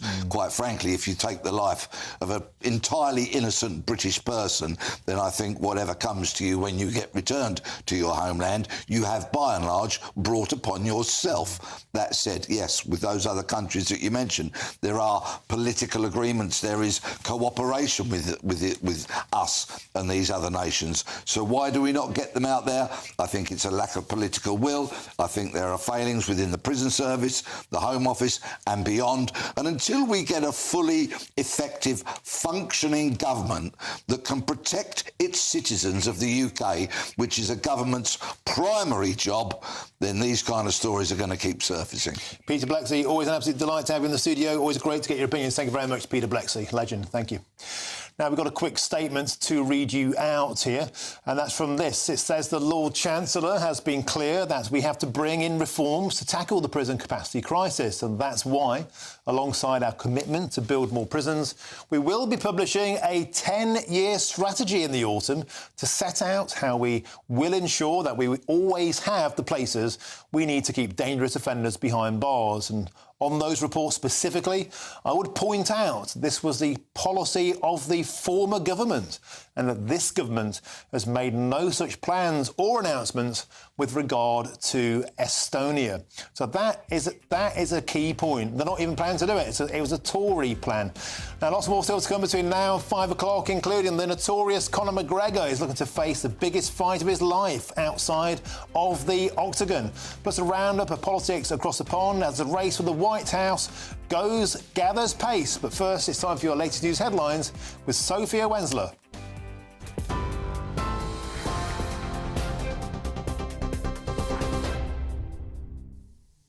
Martin, thank you. Good afternoon. It's 4:30. I'm Sophia Wensler with your headlines. Some breaking news in the last half hour. The police watchdog will probe the release of footage to the media of a disturbance at Manchester Airport. It comes after a mobile phone video clip of an officer kicking and appearing to stamp on the head of Fahir Ahmad went viral on social media as he and his brother, Mohammed Ahmad, were restrained by officers. Further footage obtained by the Manchester Evening News emerged days later, which showed the immediate lead-up to the incident on the 23rd of July, including when 2 female police officers were hit to the ground before Mr Ahmad was incapacitated with a taser. Now, a 27-year-old painter and decorator has been sentenced to 9 years in prison for his role in a violent riot outside a Rotherham hotel housing asylum seekers. Sheffield Crown Court heard Thomas Burley engaged in what the judge described as grotesque acts of violence fuelled by malicious and ignorant social media posts. The judge called it one of the most serious cases of rioting, imposing an extended 5-year licence because of what he called Burley's ongoing dangerousness. In other news, the Home Secretaries chaired a summit addressing the escalating crisis of people smuggling across the English Channel. The meeting follows a tragic incident this week where 12 lost their lives when a boat capsized, the deadliest crossing this year so far. Yvette Cooper has been joined by key cabinet ministers, intelligence officials and law enforcement agencies to target criminal smuggling networks. She says there's a moral imperative to act and wants to see tighter collaboration with European partners. Now, in the US, a 14-year-old suspect in a school shooting has appeared in a Georgia court facing murder charges after a deadly rampage on Wednesday. The attack left 4 people dead, including 2 teachers and 2 students, and wounded 9 others. Colt Gray, who used a semi-automatic rifle, is being held without bail and will be tried as an adult. In a rare move, his father, Colin Gray, also faces multiple charges, including involuntary manslaughter, for allegedly allowing his son to access the weapon used in the attack. And back in the UK, areas from London to the west of England are in for a wet end to the week. The Environment Agency's warning of potential flooding and travel disruptions, especially in low-lying areas. Roads near the Thames in West London could flood at high tide this evening, while Devon, the southwest and West Sussex remain under alerts. Meanwhile, Scotland will see the best weather, where temperatures could reach 27 degrees. Those are the latest GB News headlines for now. Now it's time for Martin. For the very latest GB News direct to your smartphone, sign up to News Alerts by scanning the QR code or go to gbnews.com/alerts.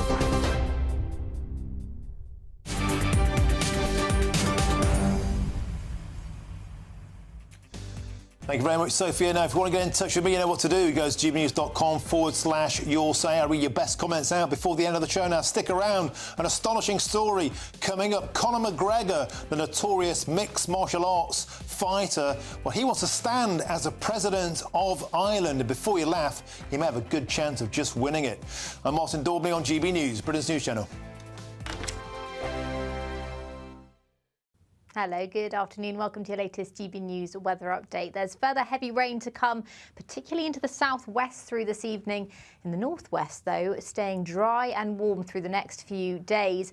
And across the east coast, with an easterly wind pulling in off the North Sea, there'll be quite a lot of cloud around through this evening and into the start of Saturday as well. Still some drizzly rain across some northeastern coasts of Scotland and England, as well as across the south, where we'll see heavy rain. Now that will push and become more focused into parts of South Wales, as well as some northern areas of Devon as well. So we could see some further surface water through this evening here. A lot of cloud around tonight, and after the pretty warm day for many of us, temperatures are going to be quite mild for the time of year to start the day on Saturday. But if you're after sunshine, you're going to have to head up to the north and west through Saturday. As across the south, although there is a little bit of a respite from the rainfall to come first thing tomorrow, there will be further outbreaks of rain later on in the day. But across northwestern areas of England, Northern Ireland, as well as northwestern Scotland, the Highlands, seeing the best of the sunshine and the highest temperatures. But we'll see high and low cloud across eastern coasts of the north throughout the morning. That should burn back a little through the day, but there will be some drizzly rain at the coast, most likely in the north and east. Now, where the wet weather's pushed into parts of Wales and central areas, we'll see that turn into heavier showers as we head into Saturday afternoon. There's a risk of thunderstorms in there, so there could be some quite torrential downpours. It's going to be a much cooler day tomorrow in these areas compared to today. Across the south coast as well, we could see some further heavy rain, but in the northwest, once again, warm and dry, particularly for the time of year and compared to recent weather. Now, the rain across the south will become much more intense as we head into Sunday. A risk of some further heavy downpours across many areas of England and Wales. But from Monday and Tuesday, it looks to turn much fresher from the north and west. Bye-bye. The latest GB News travel. Good afternoon. Hello again to you. I'm Jules Buckley. There's queues either side of the M60 this afternoon. Now, firstly, away from the Cheadles-Roscoe's roundabout at Junction 2, heading anti-clockwise to the Stockport Pyramid at Junction 1. Long delays building. A collision means there's queues. Clockwise, it's stop-start. Stretford at 7 to the Eccles interchange at Junction 12. Now, a collision on the southbound M6 causing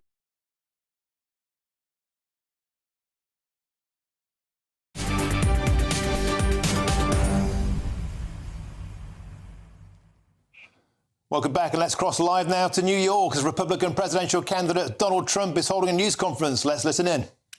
Over nothing. I've never seen such anger, but all of our judges, I mean, we had a brilliant judge, and I think a very fair judge in Florida. I think we have another judge who's very fair. I just ask for fair. I don't want anything different from anybody else. I just ask for fairness. We have another judge or a couple of judges that I think are fair. But then we have other judges that I think the whole thing is, I think the system is a disgrace. The case that we met on today, and then we're going to talk about job numbers, which are horrible, by the way, horrible, like really bad. And you know that. I'm sure you won't report on it, but the job numbers are terrible. We're going to talk about the appeal today. We had a great appellate lawyer go down representing us, and I think John did a very good job. You have a matter of minutes to speak. It's a very complex thing because it was a setup, a rigged deal. They had two witnesses And before I start, I have no idea who this woman is. They have a picture from, they say, about 40 years ago, a picture. And the picture depicts her and her husband on a celebrity line where I was the celebrity. I was been a celebrity for a long time. And they were shaking my hands along with hundreds of other people. Nobody even knows where it is. The problem is she doesn't know the date of this incident. She doesn't know when. She doesn't know, was it in the 90s? Could it have been further than that? She has no idea when. And people do that because you don't want to give a specific date and then you find out that Trump or whoever it was in Europe. So they tend to do that. They take long periods so that this way, hopefully he was in New York at that time.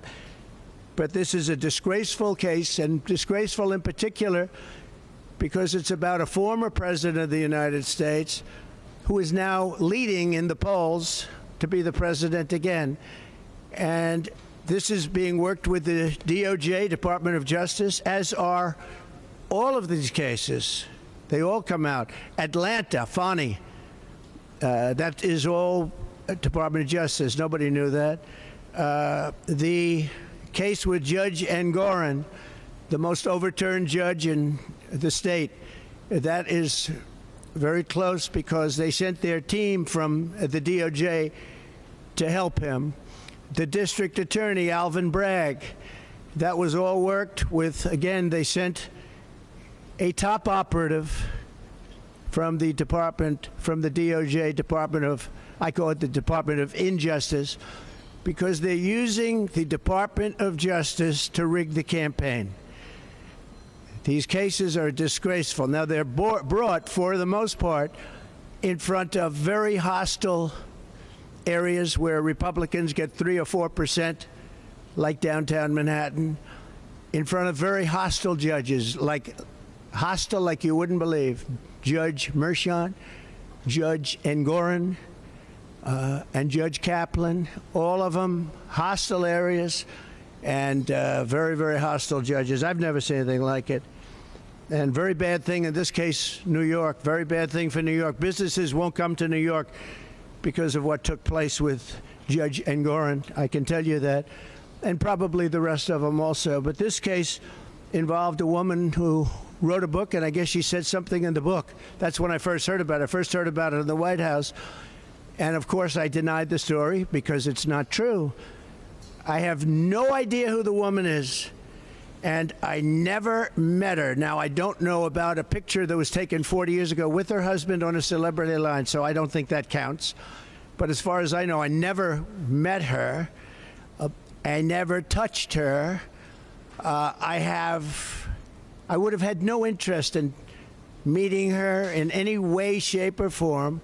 Her husband was a news anchor, actually, John Johnson, a very nice guy. She called him horrible things. We weren't allowed to say that in the trial. She said horrible things about him. I guess they're since divorced.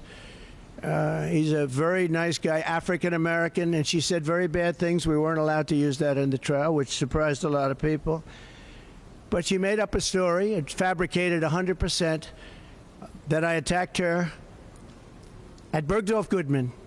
You know, it's very interesting. I don't think they were allowed to use this either.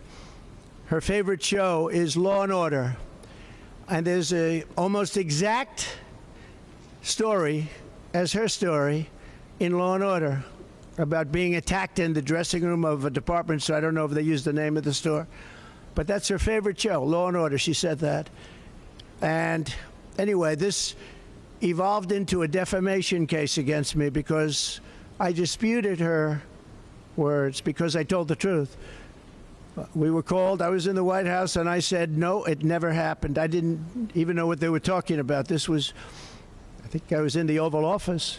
Sir, do you know anything about this? And this had to do with a book, and she had a few pages in a book making this claim. By the way, there was never a claim. There was never a police report. There was never anything mentioned. There was never publicity 30 or 40 years ago, whenever it took place. Nobody knows. She doesn't know when it took place. When did it take place? She has no idea. She thinks it was in the 1990s. She thinks it was in the 1990s. And the judge, we had 2 trials. We asked for a consolidation. He said no. The reason he said no is he'd rather have double the publicity, because that's bad for me. Very bad, because I'm running for president. And this is not the kind of publicity you like. And whether it's true or not, it's horrible. And in this case, it's so false. It's a made-up, fabricated story by somebody, I think, initially just looking to promote a book. And when they called me, I denied the story. I got sued essentially for defamation because I'm denying a story where I'm right. I should be suing her for defamation. So that's where it is now. There were 2 witnesses. One is a woman who's followed me for years. She said in 1979 I was in an airplane with her, commercial flight, and we became very intimate. I just sat down. I think I had the book, The Art of the Deal. I was famous then, too. I've been famous for a long time. And we're sitting in first class, according to her. Never happened, by the way. Totally made-up story. She's a Clinton person, too, by the way, big Clinton person. She made up the story. And so many years ago, and I think it would be 1979, one of my many people behind me could correct it, but I think she said 1979, that's a long time ago. And I sat down. I believe I had some pretty big success then, and I was being talked about a lot. Maybe The Art of the Deal was out, sometime after that, I'm not sure. But I was well known. And passengers are coming into the plane. And she said I was making out with her. And then, after 15 minutes, and then she changed her story a couple of times, maybe it was quicker, that I grabbed her at a certain part, and that was when she had enough. Now, so think of the impracticality of this. I'm famous. I'm in a plane. People are coming into the plane. And I'm looking at a woman, and I grab her, and I start kissing her and making out with her. What are the chances of that happening? What are the chances? And frankly, I know you're going to say it's a terrible thing to say, but it couldn't have happened. It didn't happen. And she would not have been the chosen one. She would not have been the chosen one. She has gone around for years saying the story. Everywhere I go, she says this story. And it's a total lie. Now, I assume she'll sue me now for defamation, like I got sued by E. Jean Carroll, who interestingly said she's been hurt, damaged, but she's made more money since she did this than she ever made in her life. She gets paid a lot of money to go talk bad things about me. So remember this whole thing started, along with just about every other case I'm involved with the political campaign of Harris, and who's having a bad time because she can't talk, of Harris and Joe Biden. This was election interference. It all is. It's all fabricated.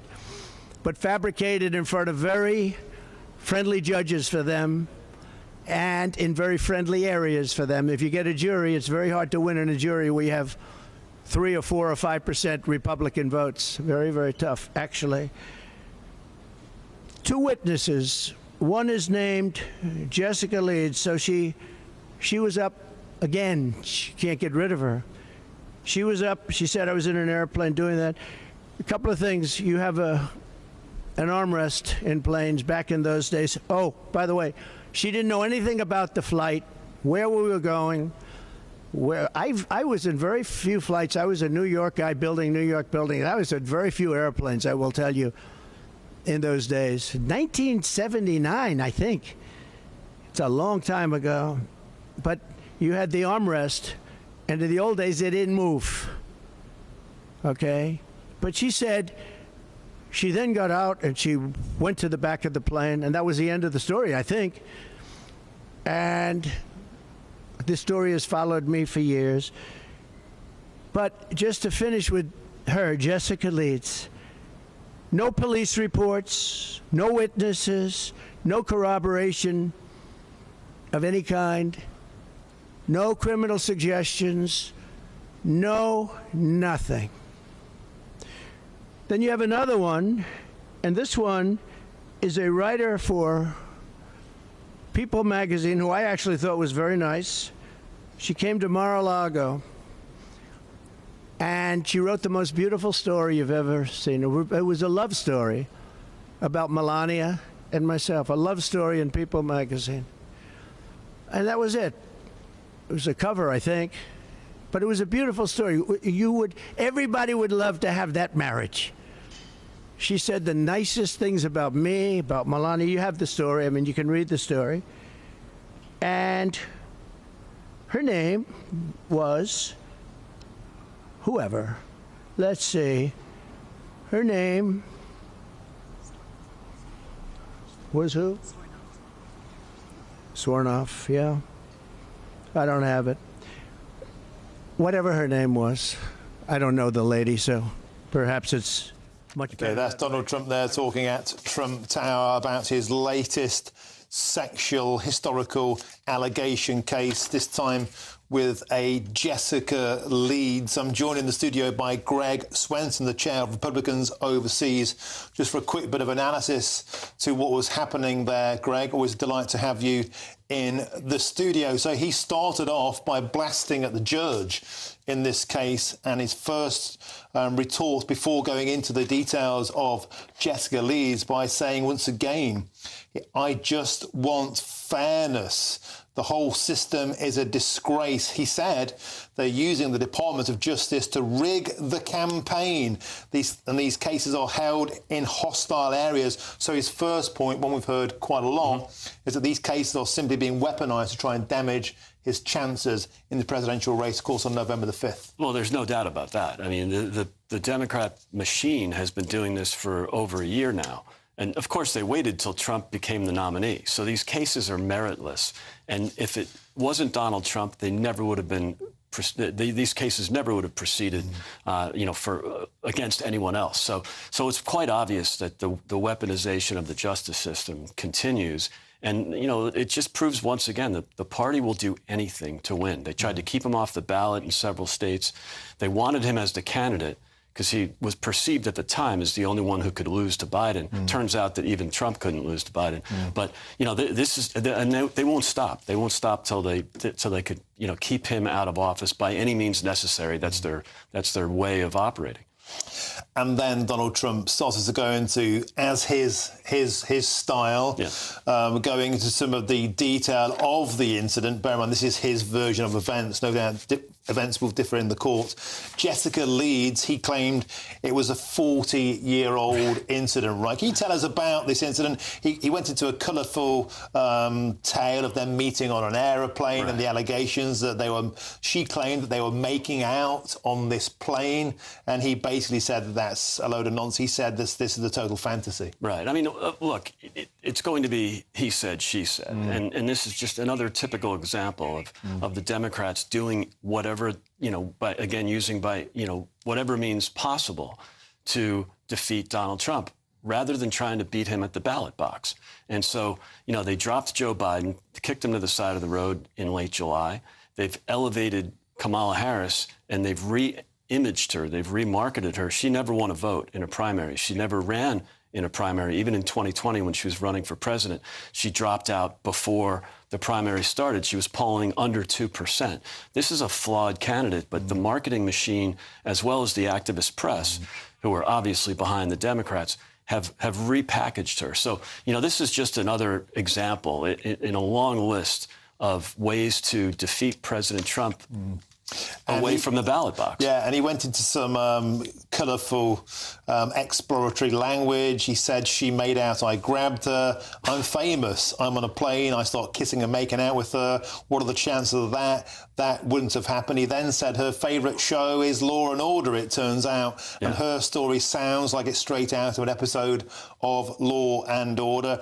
And then he said something which even he admitted might get him in trouble. I assume now she'll sue me for defamation when he said said, take it from me, she would not have been the chosen one. Right. So this is Trump being Trump. It is classic Trump being Trump. I don't know that any other politician, and remember, he's not really a politician, so he's just unfiltered. And sometimes it works, sometimes it doesn't. It looks like this is working. Obviously, it'll work with his base. But I think more importantly, I would hope he can deliberately explain the weaponization. Maybe not get too into the gory details of this accusation and these ridiculous, meritless cases, but just talk about the weaponization overall. Because I think that will turn independents, undecideds toward voting for him when they see what he's done. A lot of people haven't been paying attention to this for the last 18 months. But if it's new voters, that low information voters that see this weaponization of the justice system and lawfare being used against a candidate for the presidency. It's obscene. It's absolutely obscene. And of course, it has to be pointed out that, of course, Jessica Leeds will have a very different take of these events. This is an active legal case. It's a serious allegation, but that was just Donald Trump's comments. But one thing he did refer back to at the start of his speech there, he said, later on, I'll be talking about the job numbers. He said the job numbers in America are terrible. And of course, the economy, job numbers will be something that's historically he's regarded as stronger on. Do you know what those numbers are? Do you have any of those details? Yeah, I do. So the non-farm payrolls, which is basically the leading headline number for employment in the U.S., were up only 140,000. They were expected to be up 160,000. More importantly, they revised downward the June and July numbers by 86,000. These are very negative numbers for an economy. I think you might even see the Fed raise 100 basis points in September or later this month, as opposed to 25 as previously expected. But this is not going to be good for the Kamala campaign. And I think President Trump is quite right to point that out. And that's, you can argue what's a bad number, he, of course, will say terrible, horrible. He likes to exaggerate a little bit. But they are terrible and they are horrible. And what you've seen is a year or two of Kamala Harris and Joe Biden, quarterbacking the economy, where all of the job creation, or most of it, is in government and healthcare. And healthcare is 50% government. So this is not an economy that's running well in the private sector. It's only big government. Greg Wilson, always a pleasure to have in the studio. Thank you very much. We've got loads to talk about coming up after this. But first, it's your weather. Warm feeling inside from Boxed Boilers, sponsors of weather on GB News. Hello, good afternoon. Welcome to your latest GB News weather update. There's further heavy rain to come, particularly into the southwest through this evening. In the northwest, though, staying dry and warm through the next few days. And across the east coast, with an easterly wind pulling in off the North Sea, there'll be quite a lot of cloud around through this evening and into the start of Saturday as well. Still some drizzly rain across some northeastern coasts of Scotland and England, as well as across the south, where we'll see heavy rain. Now that will push and become more focused into parts of South Wales, as well as some northern areas of Devon as well. So we could see some further surface water through this evening here. A lot of cloud around tonight, and after the pretty warm day for many of us, temperatures are going to be quite mild for the time of year to start the day on Saturday. But if you're after sunshine, you're going to have to head up to the north and west through Saturday. As across the south, although there is a little bit of a respite from the rainfall to come first thing tomorrow, there will be further outbreaks of rain later on in the day. But across northwestern areas of England, Northern Ireland, as well as northwestern Scotland, the Highlands, seeing the best of the sunshine and the highest temperatures. But we'll see high and low cloud across eastern coasts of the north throughout the morning. That should burn back a little through the day, but there will be some drizzly rain at the coast, most likely in the north and east. Now, where the wet weather's pushed into parts of Wales and central areas, we'll see that turn into heavier showers as we head into Saturday afternoon. There is a risk of thunderstorms in there, so there could be some quite torrential downpours. It's going to be a much cooler day tomorrow in these areas compared to today. Across the south coast as well, we could see some further heavy rain, but in the northwest, once again, warm and dry, particularly for the time of year and compared to recent weather. Now, the rain across the south will become much more intense as we head into Sunday. A risk of some further heavy downpours across many areas of England and Wales. But from Monday and Tuesday, it looks to turn much fresher from the north and west. Bye-bye. Looks like things are heating up. Boxed Boilers, sponsors of weather on GB News.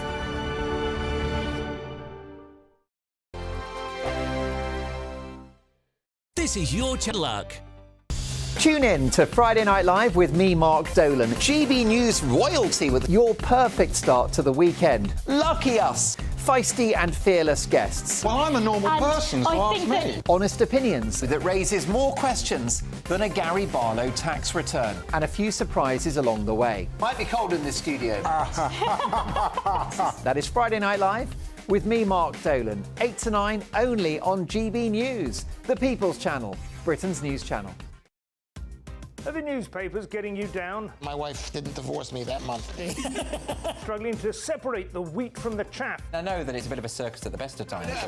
Well, don't worry. Headliners has got you covered. We'll take the burden of reading the day's news, and if we get depressed, who cares? It's an occupational hazard, frankly. That's Headliners on GB News from 11 p.m. till midnight, and the following morning, 5 till 6 a.m. on GB News, the comedy channel. Nah, just kidding. Britain's news channel. The latest GB News travel. Good afternoon. Hello again to you. I'm Jules Buckley. Southbound M1 two-lane shut at the turn-off of the M62. That's junction 42, the Loft House at turn-off. There's debris on the road causing big delays. Eastbound M62 Rushworth Moor 22 queuing. There's a collision. The lane shut slow both sides of the carriageway. The entry slip road eastbound of the M62 at Chamber 26 is also blocked and queuing. That's due to a collision. There's one as well causing major queues for the southbound M6. The outside lanes out from 17 Sandbach and Crewe to Stoke at 16, heavy back to Middlewich 18, anti-clock M60 junction 2 towards 1 at the Stockport Pyramid, a lane shut in queues for a bumper there, and the northbound M1 Redbourne at 9 up to 10, still slow back to 8 at Hemel Hempstead, 2 lanes shut 9 up to 10 for emergency repairs. And that's the latest. You can stay up to date throughout the day by visiting our website gbnews.com.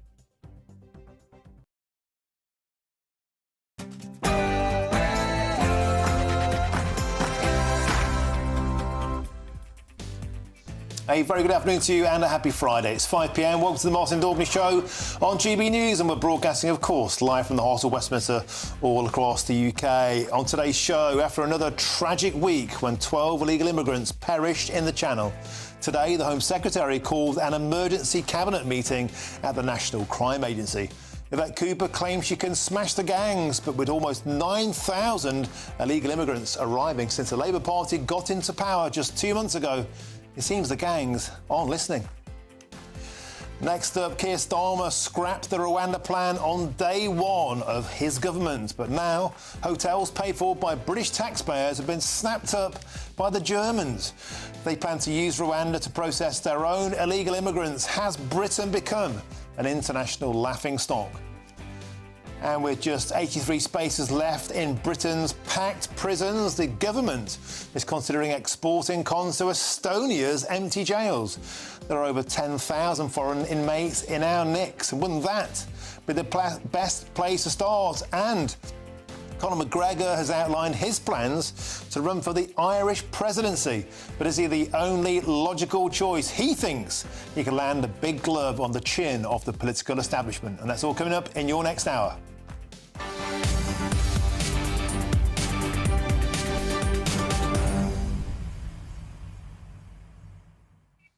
Welcome to the show. Always a pleasure to have your company. We're also covering an incredible story that I covered last night, the tragic killing of a aspiring Marine called Tom Roberts, died at the hands of an Afghan asylum seeker who should never have been in the country. Yesterday, the devastating news was delivered. There will be no full inquiry despite a catalogue, a legacy of errors around that case. Shortly, I'll be joined by Anne Widdecombe, who believes, as I do, that there should be justice for his family. There should be a full inquiry. That's coming up. Get in touch the usual ways, gbnews.com/you'll say. But now it's time for your headlines, and here's Sophia Wensler.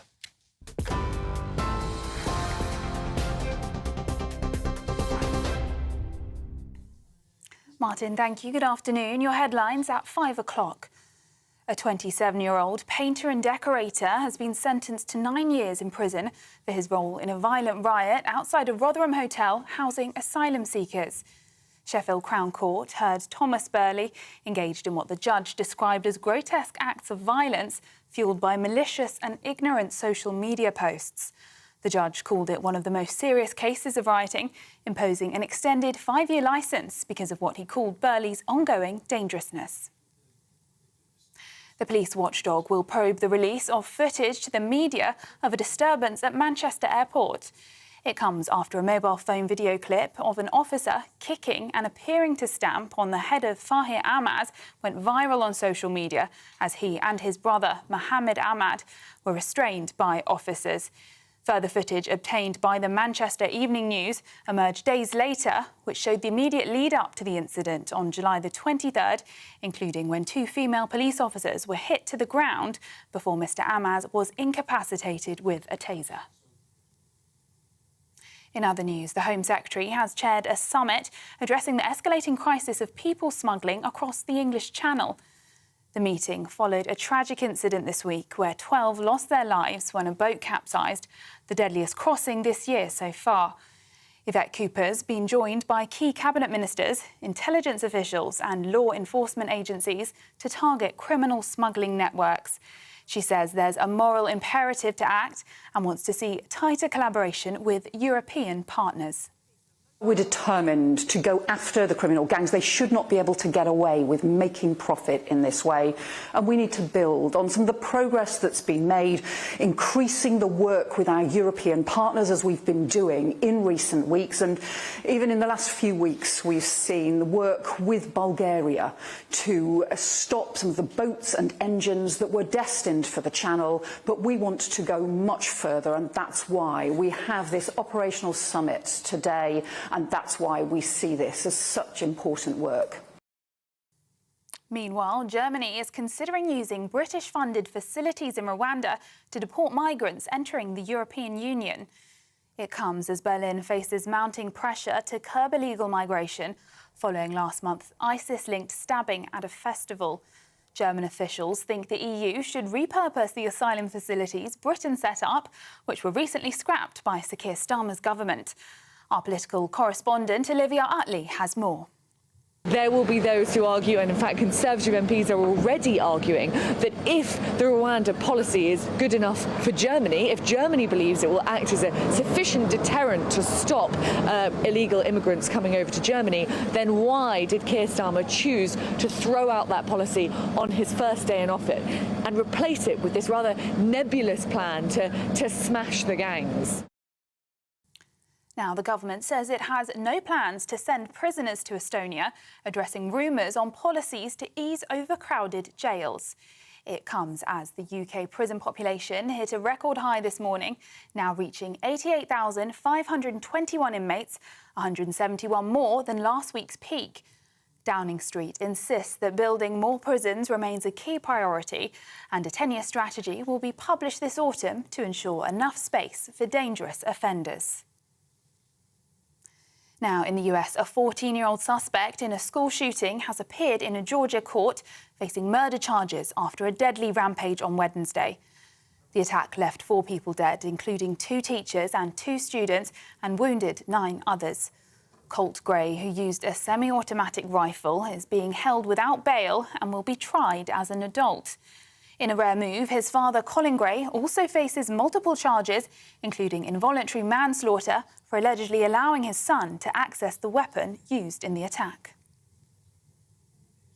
And Donald Trump has appeared in a New York court for the appeal against the case that found him liable for sexually assaulting and defaming writer E. Jean Carroll. Trump and his lawyers sought to appeal against the verdict and overturn the $5 million fine that was delivered by a jury in May 2023. The case is one of 2 in which he was accused by Miss Carroll of sexual assault and defamation. Speaking outside the court, Trump said it could never have happened. Frankly, I know you're going to say it's a terrible thing to say, but it couldn't have happened. It didn't happen. And she would not have been the chosen one. She would not have been the chosen one. She has gone around for years saying the story. Everywhere I go, she says the story. And it's a total lie. Those are the latest GB News headlines for now. I'm Sophia Wensler. More in half an hour. For the very latest GB News direct to your smartphone, sign up to News Alerts by scanning the QR code or go to gbnews.com/alerts.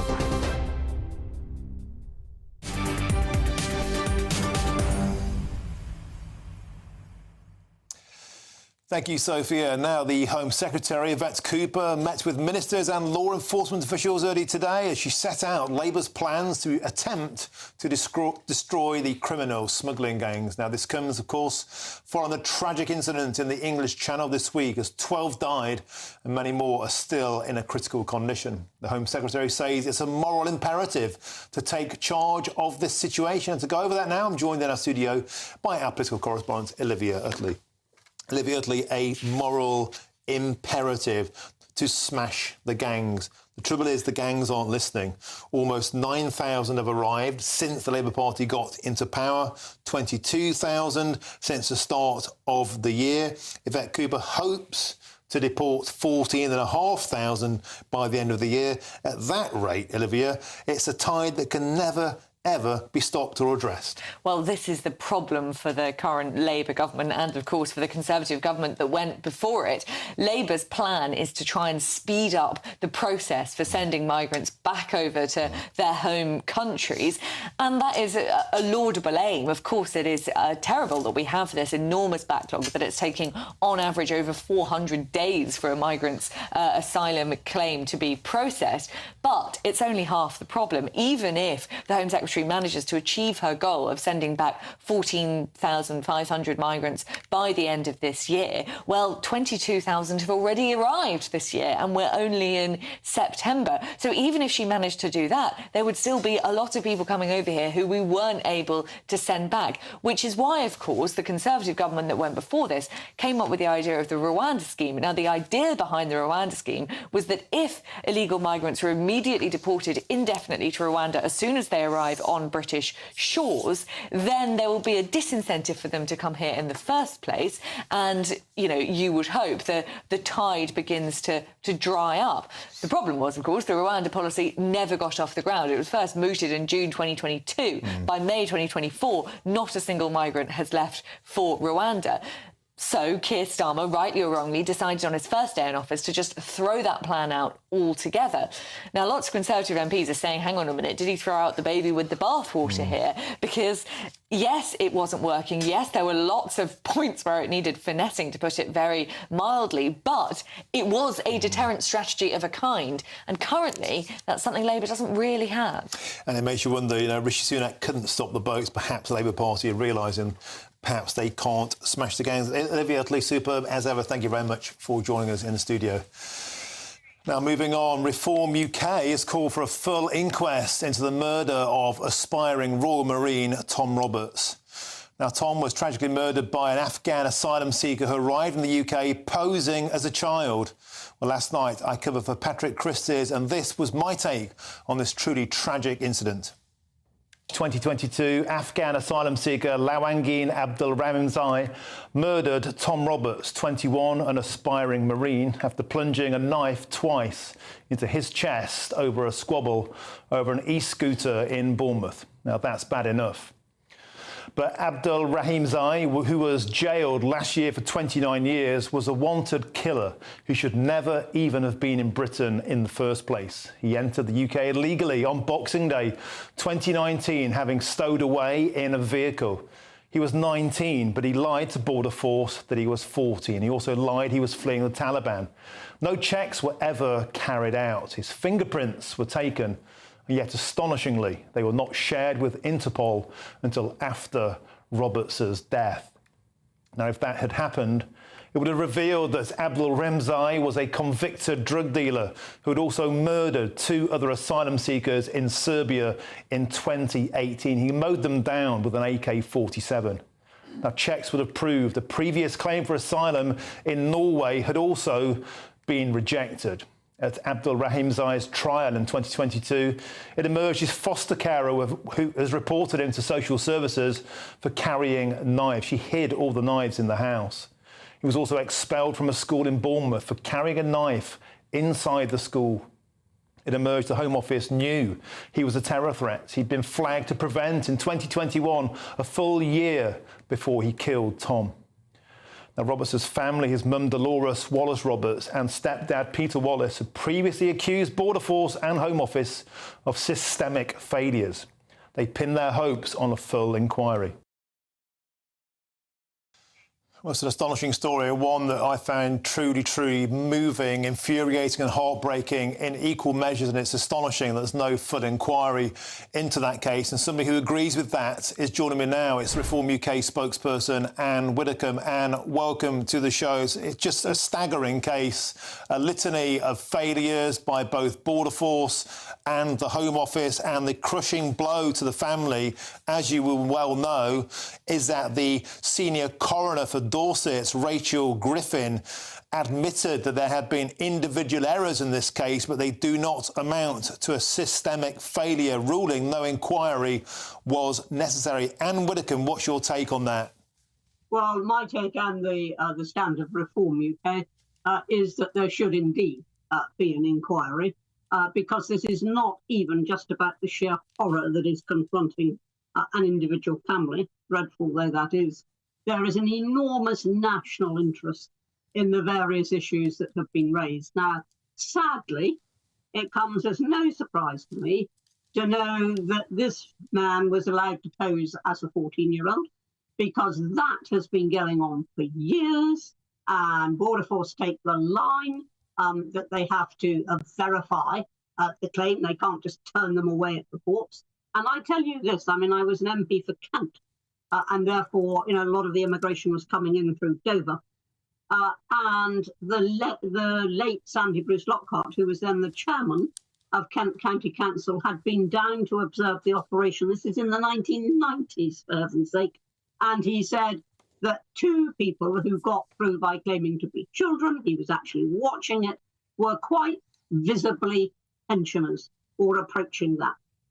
And there is just no system for saying no at the point of entry, for saying you don't come any further, you go back on the ferry that you came on. And there's just no way of doing that. The Prevent programme has been criticised for a long time. For example, they missed completely the dangers being posed by the terrorist who killed David Amos MP. He was referred to Prevent. That didn't result in anything. So we've got the Prevent programme. We've got the whole business of people pretending to be children when they're not. And, of course, the abysmal failure, the really abysmal failure to establish this person's identity. And he was committed 2 murders in Serbia, for heaven's sake. And there is just so much that is wrong that an inquiry isn't just necessary. It is absolutely essential. And the Home Office, of course, doesn't want it. And I just want to read out a couple of comments here from Robert's mother, Dolores, and stepfather, Peter Wallace. Very moving. And they said, Dolores, Roberts' mother, said, the Home Office don't want to engage with us. Everything is wrong in this country and it will continue to happen again. The stepfather, Peter Wallace, said there were so many warning signs that he should not have been here, and yet the Home Office did nothing about it. And Anne Widdecombe, they were pinning all of their hopes on some form of investigation. It appears, for now, or at any rate, that won't happen. Anne Widdecombe, how do we make the Home Office listen? What do we do to make sure Tom Roberts gets justice? Well, short of getting a reformed government, it's going to be very difficult, because the fact is that the Home Office, for years now, has got away with basically shrugging and giving up. I mean, we all know of the pressures. I mean, you know, thousands of people, hundreds of people coming in daily on the boats and simply being housed in hotels and nothing more done. And there is just a shrug of helplessness. You know, there's nothing we can do. There is. They can detain all new asylum seekers for a start. That would be a mighty deterrent. So there are things that they could do. They're not doing them. And above all, they're not doing the most fundamental things. Checking who people are when they arrive on our shore. This chap should have been checked out. And anything shared with Interpol would have resulted in an early discovery, instead of which somebody's had to lose his life for that to happen. It's an astonishing case, and it's incredible to think that this asylum seeker's age was only picked up when he went for a routine dental appointment. He wasn't even sent for a dental check. Even then, he may have evaded justice and detection. It's such a tragic case, and I think we owe it to the family, to Dolores, the mother, Peter, the stepfather, and Tom Roberts to try and do something about it. Anne Widdecombe, thank you so much for joining us on the show today. Always a pleasure to have your company. Now, moving on, the Labour government have got a proposal to deal with overcrowded prisons. Let's see what that looks like after this. I'm Martin Daubney on GB News, Britain's News Channel. It's Patrick Christie's Tonight, and here we do things differently. It's explaining the absolute madness of this, doesn't it? It's explosive. I mean, this is very good. It's lively. 850. Your government sat there, Sean, and it did nothing. It's controversial. And the Middle East has been in turmoil since before I was born. It's everything you need to kickstart your evening. Everyone's had their Weetabix tonight. I love to see it. That's Patrick Christie's Tonight, weeknights from 9 p.m. Only on GB News, the People's Channel, Britain's news channel. This is GB News, Britain's news channel. One local cricket team was made up entirely of one family, the Jollens. The Newmarket midweek seconds played Thurlow and Old Millgreenian seconds, captained by, here we go, James Jolland. He played alongside family members Henry, Freddie, George, Jack, Archie, Ryan, Brandon and Daniel. Even if slightly controversial, one of the umpires was a Jolland to Stephen the umpire. Yes, well, the Jolland family mostly live in Wickenbrook in Suffolk and have played for 4 years for Dullingham Village team before it merged with Newmarket. So that's the entire backstory. We're delighted to be joined now by Captain James Jolland and teammate and brother Nick Jolland. Really good to see you both this morning. This is incredible. How did you get the entire family involved in cricket? Well, we started the club about 3 years ago, and it was more friends and family. But then it had this opportunity of this week to get everyone involved, because everyone was back and they all played cricket, various levels, and the youngest being 12, George. And we're all available, so we thought 1 week we'd do the whole team. You booted the friends out for 1 week only? Yeah, they were very good about it. They come and watched. They supported us. How did the other team feel about having an umpire with related ties? Well, the captain of the Thurlow is one of our friends. We do know him, so he was fine with it, and there was no controversial decisions at all. I think it's a fantastic strategy. No, yeah. You could plant somebody. That's the way in a position of authority. It's a great idea. Oh, look, here's the scorecard we can see on the screen with all of your names on there. Some fantastic English names on there. How does it get between the family members? Is it very, very competitive between you all? As you get older, you work on that, don't you? And you keep that competitiveness out of it. And it's really to play with your sons. It's a great thing to do. Yeah, it's a lovely We've thing all to got do. sons in it. That's why we do it. GB News, the People's Channel. Welcome to State of the Nation, daily plunge into the stories shaping our country. I'm Jacob Rees-Mogg, and Monday to Thursday we bring you the insights, the facts, the truth about how our country is being governed. Because what happens in Downing Street matters down your street. Tune in to State of the Nation every Monday to Thursday, 8 to 9 o'clock. Only on GB News, the People's Channel, Britain's news channel.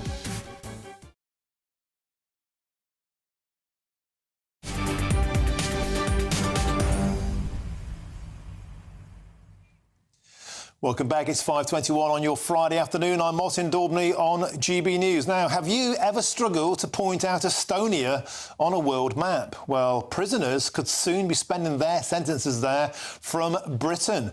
Government sources have revealed plans are being considered to transfer criminals to Estonian jails, which has been labelled as a solution to tackle Britain's rampant overcrowding prison crisis. Now, the Estonian Justice Minister revealed that a number of countries are interested in using their unused prison spaces. So, is this Labour's plan to tackle the crisis, and how effective would it actually be in practice? Well, we're now joined by the barrister and writer and great friend of the show, the superb Stephen Barrett. Stephen, always a delight to have you on the show. Let's start with the basic.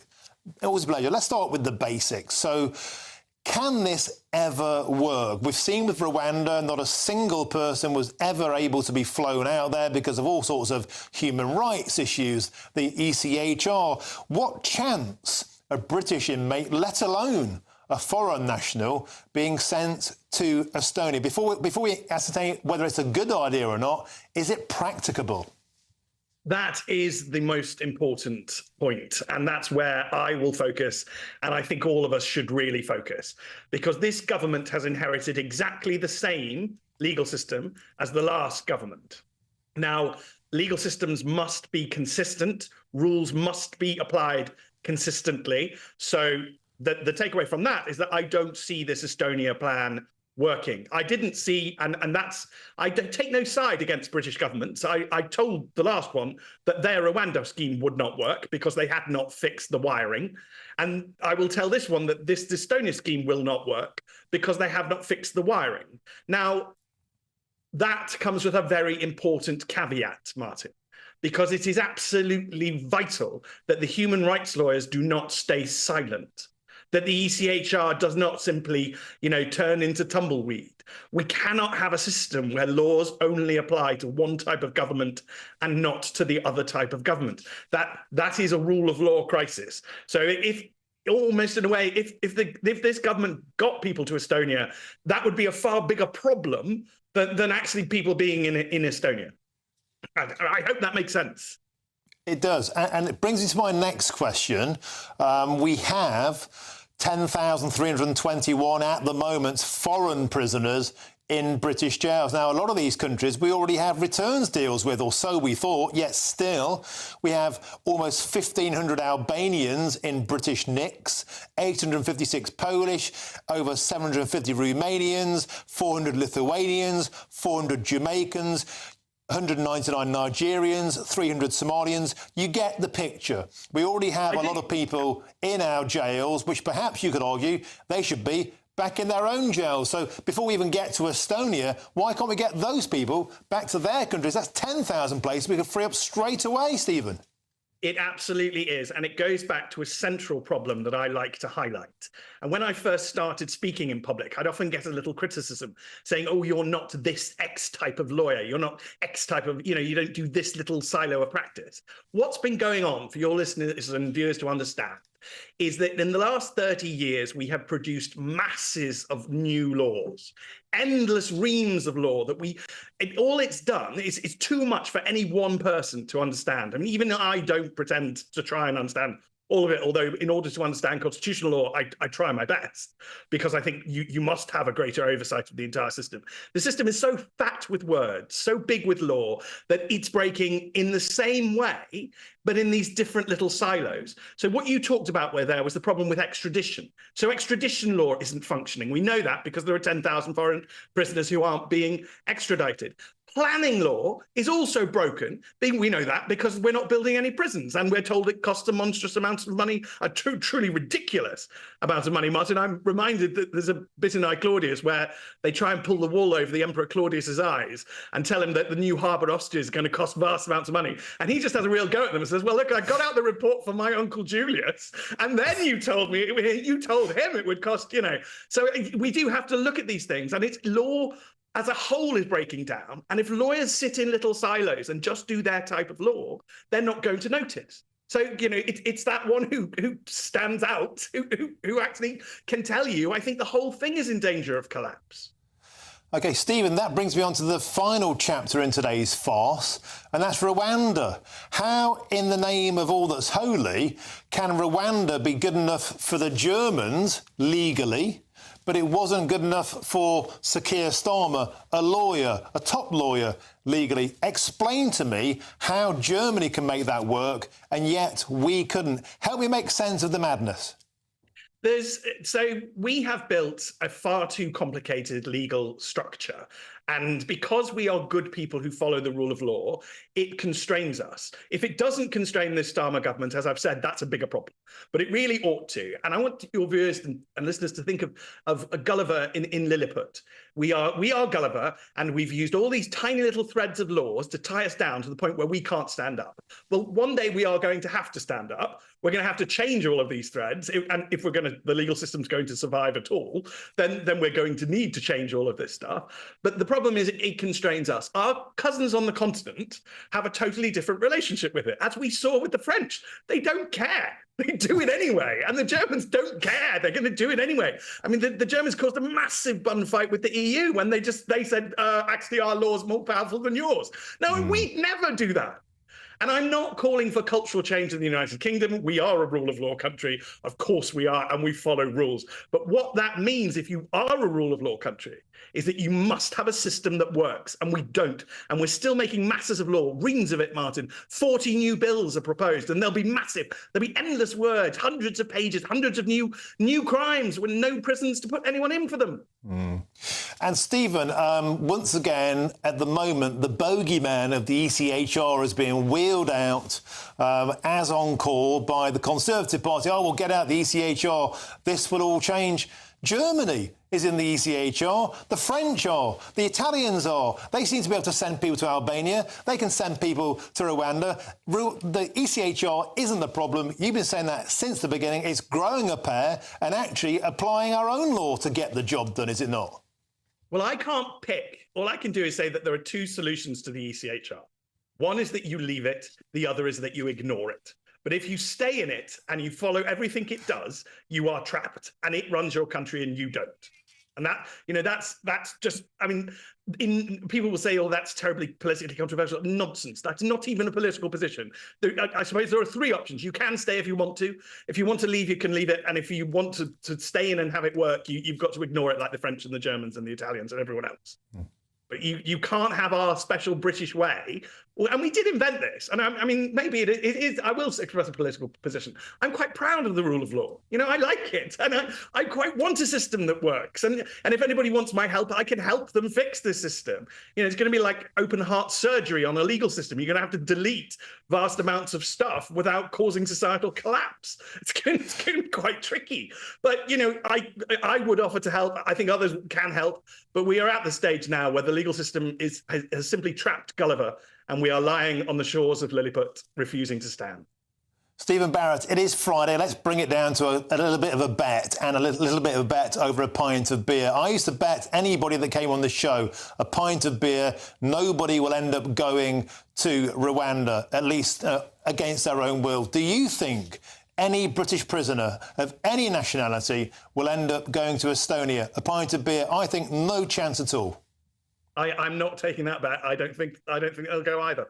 So I'd be a fool. I'm not losing a beer, particularly at the price Central London costs. It's too big a risk.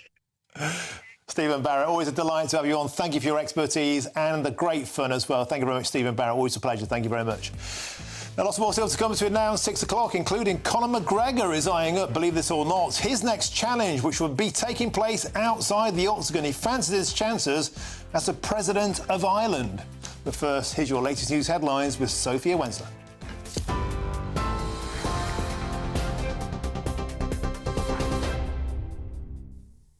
Martin, thank you. Good afternoon. It's 5:30. I'm Sophia Wensler with your headlines. A 27-year-old painter and decorator has been sentenced to 9 years in prison for his role in a violent riot outside a Rotherham hotel housing asylum seekers. Sheffield Crown Court heard Thomas Burley engaged in what the judge described as grotesque acts of violence fuelled by malicious and ignorant social media posts. The judge called it one of the most serious cases of rioting, imposing an extended 5-year licence because of what he called Burley's ongoing dangerousness. In other news, the police watchdog will probe the release of footage to the media of a disturbance at Manchester Airport. It comes after a mobile phone video clip of an officer kicking and appearing to stamp on the head of Fahir Ahmad went viral on social media as he and his brother Mohammed Ahmad were restrained by officers. Further footage obtained by the Manchester Evening News emerged days later, which showed the immediate lead-up to the incident on July the 23rd, including when 2 female police officers were hit to the ground before Mr Amaz was incapacitated with a taser. Now, the Home Secretary has chaired a summit addressing the escalating crisis of people smuggling across the English Channel. The meeting followed a tragic incident this week where 12 lost their lives when a boat capsized, the deadliest crossing this year.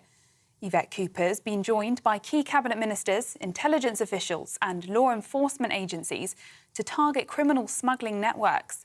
She also says there's a moral imperative to act and wants to see tighter collaboration with European partners. Now, in the US, a 14-year-old suspect in a school shooting has appeared in a Georgia court facing murder charges after a deadly rampage on Wednesday. The attack left 4 people dead, including 2 teachers and 2 students, and wounded 9 others. Colt Gray, who used a semi-automatic rifle, is being held without bail and will be tried as an adult. In a rare move, his father, Colin Gray, also faces multiple charges, including involuntary manslaughter, for allegedly allowing his son to access the weapon used in the attack. Those are the latest GB News headlines for now. I'm Sophia Wensler, more in half an hour. For the very latest GB News direct to your smartphone, sign up to News Alerts by scanning the QR code or go to gbnews.com/alerts. Cheers Britannia Wine Club proudly sponsors the GB News Financial Report.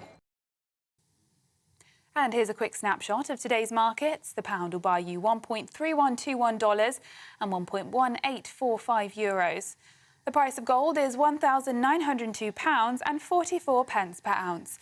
And the FTSE 100s closed the day at 8,181 points. Cheers Britannia Wine Club proudly sponsors the GB News Financial Report.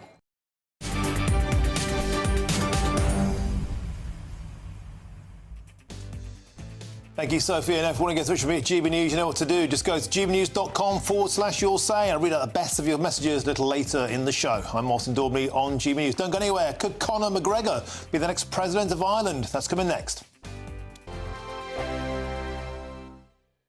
Hello, good afternoon. Welcome to your latest GB News weather update. There's further heavy rain to come, particularly into the southwest through this evening. In the northwest, though, staying dry and warm through the next few days. And across the east coast, with an easterly wind pulling in off the North Sea, there'll be quite a lot of cloud around through this evening and into the start of Saturday as well. Still some drizzly rain across some northeastern coasts of Scotland and England, as well as across the south where we'll see heavy rain. Now that will push and become more focused into parts of South Wales as well as some northern areas of Devon as well. So we could see some further surface water through this evening here. A lot of cloud around tonight, and after the pretty warm day for many of us, temperatures are going to be quite mild for the time of year to start the day on Saturday. But if you're after sunshine, you're going to have to head up to the north and west through Saturday. As across the south, although there is a little bit of a respite from the rainfall to come first thing tomorrow, there will be further outbreaks of rain later on in the day. But across northwestern areas of England, Northern Ireland, as well as northwestern Scotland, the Highlands, seeing the best of the sunshine and the highest temperatures. But we'll see high and low cloud across eastern coasts of the north throughout the morning. That should burn back a little through the day, but there will be some drizzly rain at the coast, most likely in the north and east. Now, where the wet weather's pushed into parts of Wales and central areas, we'll see that turn into heavier showers as we head into Saturday afternoon. There's a risk of thunderstorms in there, so there could be some quite torrential downpours. It's going to be a much cooler day tomorrow in these areas compared to today. Across the south coast as well, we could see some further heavy rain, but in the northwest, once again, warm and dry, particularly for the time of year and compared to recent weather. Now, the rain across the south will become much more intense as we head into Sunday. A risk of some further heavy downpours across many areas of England and Wales. But from Monday and Tuesday, it looks to turn much fresher from the north and west. Bye-bye. The latest GB News travel. Good afternoon, I'm Johnny Ratner. On the M62 in West Yorkshire, the eastbound entry slip road is blocked to junction 26 and the chain bar interchange south of Bradford at the scene of an accident causing long queues. On the M6 in Cheshire, 2 lanes are out southbound, 17 to 16 near Crewe following a collision. On the M1 in Hertfordshire, and 2 lanes remain closed northbound 9 to 10 as you head over the border towards Luton for those emergency repair works. And the A303 in Hampshire closed from the M3 to the A34 following a serious accident that's causing long queues of well over an hour down the M3 from junction 8 towards 10 towards Winchester. In North London, Turnpike Lane closed eastbound at Wood Green following an accident, and District Line trains are suspended on London Underground from Wimbledon Park to Wimbledon following a track fault at Wimbledon. That's the latest. You can stay up to date throughout the day by visiting our website gbnews.com.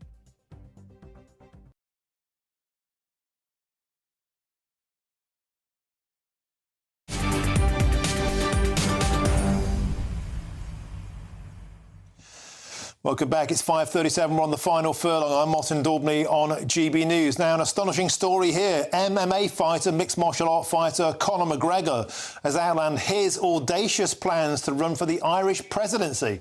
But is he really a credible candidate? Well, joining me now to discuss this is the political commentator, Dr. John Coulter. Welcome to the show, John. Always a pleasure. So this has taken a lot of people off guard. Of course, Conor McGregor, much better known as a world champion at cage fighting. However, he has become increasingly politically outspoken, particularly on his social media feed. He's got like 10 million followers globally. He's a very pro-nationalist. He's very Ireland is for Ireland type. He seems to be serious. Tell us about this audacious glove he's throwing down. Well, good evening, Martin. The first thing I can say as a right-wing commentator myself, this would be a political dream team if we got Conor into the Irish presidency and the Donald back in the White House. Make no mistake about it, the Irish presidency is really at the present moment a ceremonial position. And Michael D. Higgins, the present president, has fulfilled his duties really well. However, if Conor McGregor was to get into the post, he would change it into a practical role. He would really rattle the establishment. But the big thing that he can achieve is that he can stop the Sinn Féin bandwagon, Sinn Féin being the Provisional IRA's political wing. They have always had their eye on the presidency. And even in the polls at the present minute, they are polling well. And certainly if the election goes ahead, the presidential election next year, we could have a situation of a strong Sinn Féin showing. So what we need is a very credible character, a very credible independent candidate like Conor McGregor, who can deliver a knockout punch to Sinn Féin. Nice little pun there. Lovely. Well done. And he's been very, very outspoken in his language, as you'd expect. He's a street fighter. He talks like he punches in the ring. He's called Irish politicians charlatans, thieves of the working man, disruptors of the family unit, destructors of small businesses. And he's been very, very outspoken about the what he perceives to be uncontrolled immigration into Ireland and how it's changing the fabric of the nation. And that kind of voice has scant few political representatives.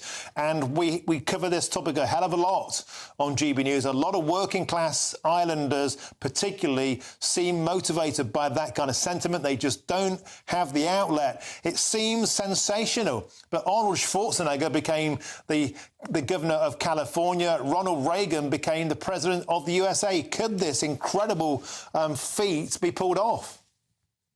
Yes, what Southern Irish politics really needs, Martin, is a Nigel Farage character. It needs Ireland's Nigel Farage, and Conor McGregor has all the attributes to achieve this. One thing that he will also be able to do is, given his extensive sporting experience, he can also encourage many people of all ages, of all genders, to be able to take up sport. He is a role model. Now, I know the liberal woke establishment will go absolutely clean buck mad at me saying that Conor McGregor is a role model. but he can achieve people by encouraging them to take up sport. So not only will we have a political landslide, we could also have a health landslide on our hands, and he would do really well. Just as the Donald in his campaign says, keep America great, I would say that his campaign slogan for Conor McGregor would be, keep Ireland great. Look at the achievements that Team Ireland and Team GB got in the Olympics. He could really boost Irish sport, not just Irish politics. OK, superb stuff and great food for thought. Thanks for joining us on this afternoon here. Dr John Coulter, thank you very much. Now, I've got a bit of breaking news for you here. And it's this. The Royal Navy has named the serviceman killed in a night flying training exercise in the English Channel on the 4th of September as Lieutenant Rodri Layson. Lieutenant Layson's family released a statement on Friday saying he was immeasurably loved by his parents, siblings, partner, friends and family, and he was devoted to them. And they said, we're also very proud of the talented, passionate, strong and loyal man he was. We will always have him in our hearts, our wonderful boy. Our lives will never be the same without him. OK, now coming up, Sir Ian McKellen said the Queen was rude to him on 2 occasions. We'll get much more from a royal expert soon. I'm Martin Daubney on GB News, Britain's News Channel. Join me, Camilla Tominey, for a frank and honest discussion with those in power that cuts through the spin and gets to the heart of the issues shaping our nation. You haven't confirmed that you want to stand as leader, but you haven't ruled it out either. This report basically says that he's not fit to stand trial. Is he indecisive? Incompetent? I deliver the dose of reality Westminster needs. That's the Camilla Tominey Show at 9:30 every Sunday on GB News, the People's Channel, Britain's news channel. This is GB News, Britain's news channel. With record temperatures expected this week, how do zoos keep their cooler creatures cold? Well, at Yorkshire Wildlife Park, the polar bears are enjoying a vegetable ice block. Polar bears, they do have quite a variety of different temperatures that they naturally do find. Once they're moving off these polar ice caps, they are in the likes of down in the areas of Canada, Hudson Bay. Naturally, they were finding polar bears in 35-degree temperatures year upon year. So they are very much used to warm temperatures and heat waves as such. What you'll tend to find is they'll go for a good swim and then go for a snooze in the shade thereafter. Not wanting to miss out, the sea lions are treated to a huge fish lolly. In the hot weather, it's really important to give them ice because these guys, they don't drink salt water. These pools are actually saltwater pools. They actually drink fresh water. They've got 2 freshwater pools in their house, but again, being able to provide that in their outside enclosure is also really important. So offering them ice with their fish is not only enriching, but it's actually beneficial to their welfare as well. Other animals like the lemurs will be basking in the sun, but also cooling down with frozen sweet potato. So we've got 3 different species of lemur here. They come in all different shapes, colours, sizes, but they are native to Madagascar. Madagascar can get quite hot, understandably, so throughout the cold months here in Yorkshire, we do give them a nice heated house all year round, but especially making sure it's nice and warm in the winter for them. And it does mean that in the hot spells as well that we're able to keep our eyes on them and try and give them things that make them a bit more comfortable with that incoming hot weather as well. The frozen food on offer here certainly has the seal of approval on what could be the hottest day of the year. GB News, the People's Channel. Hi there, I'm Michelle Dewberry and I'm going to take a second to tell you all about my show, Dubes & Co. We start off with the issues of the day. We then bring in both sides of the arguments. We get rid of the disrespect. And then you throw me into the mix. And trust me, I'll tell it exactly how it is. And then, of course, the magic ingredient, you at home. We mix it all together and what have we got, in my opinion, the best debate show in town. Monday to Friday, 6 till 7 on GB News, Britain's news channel.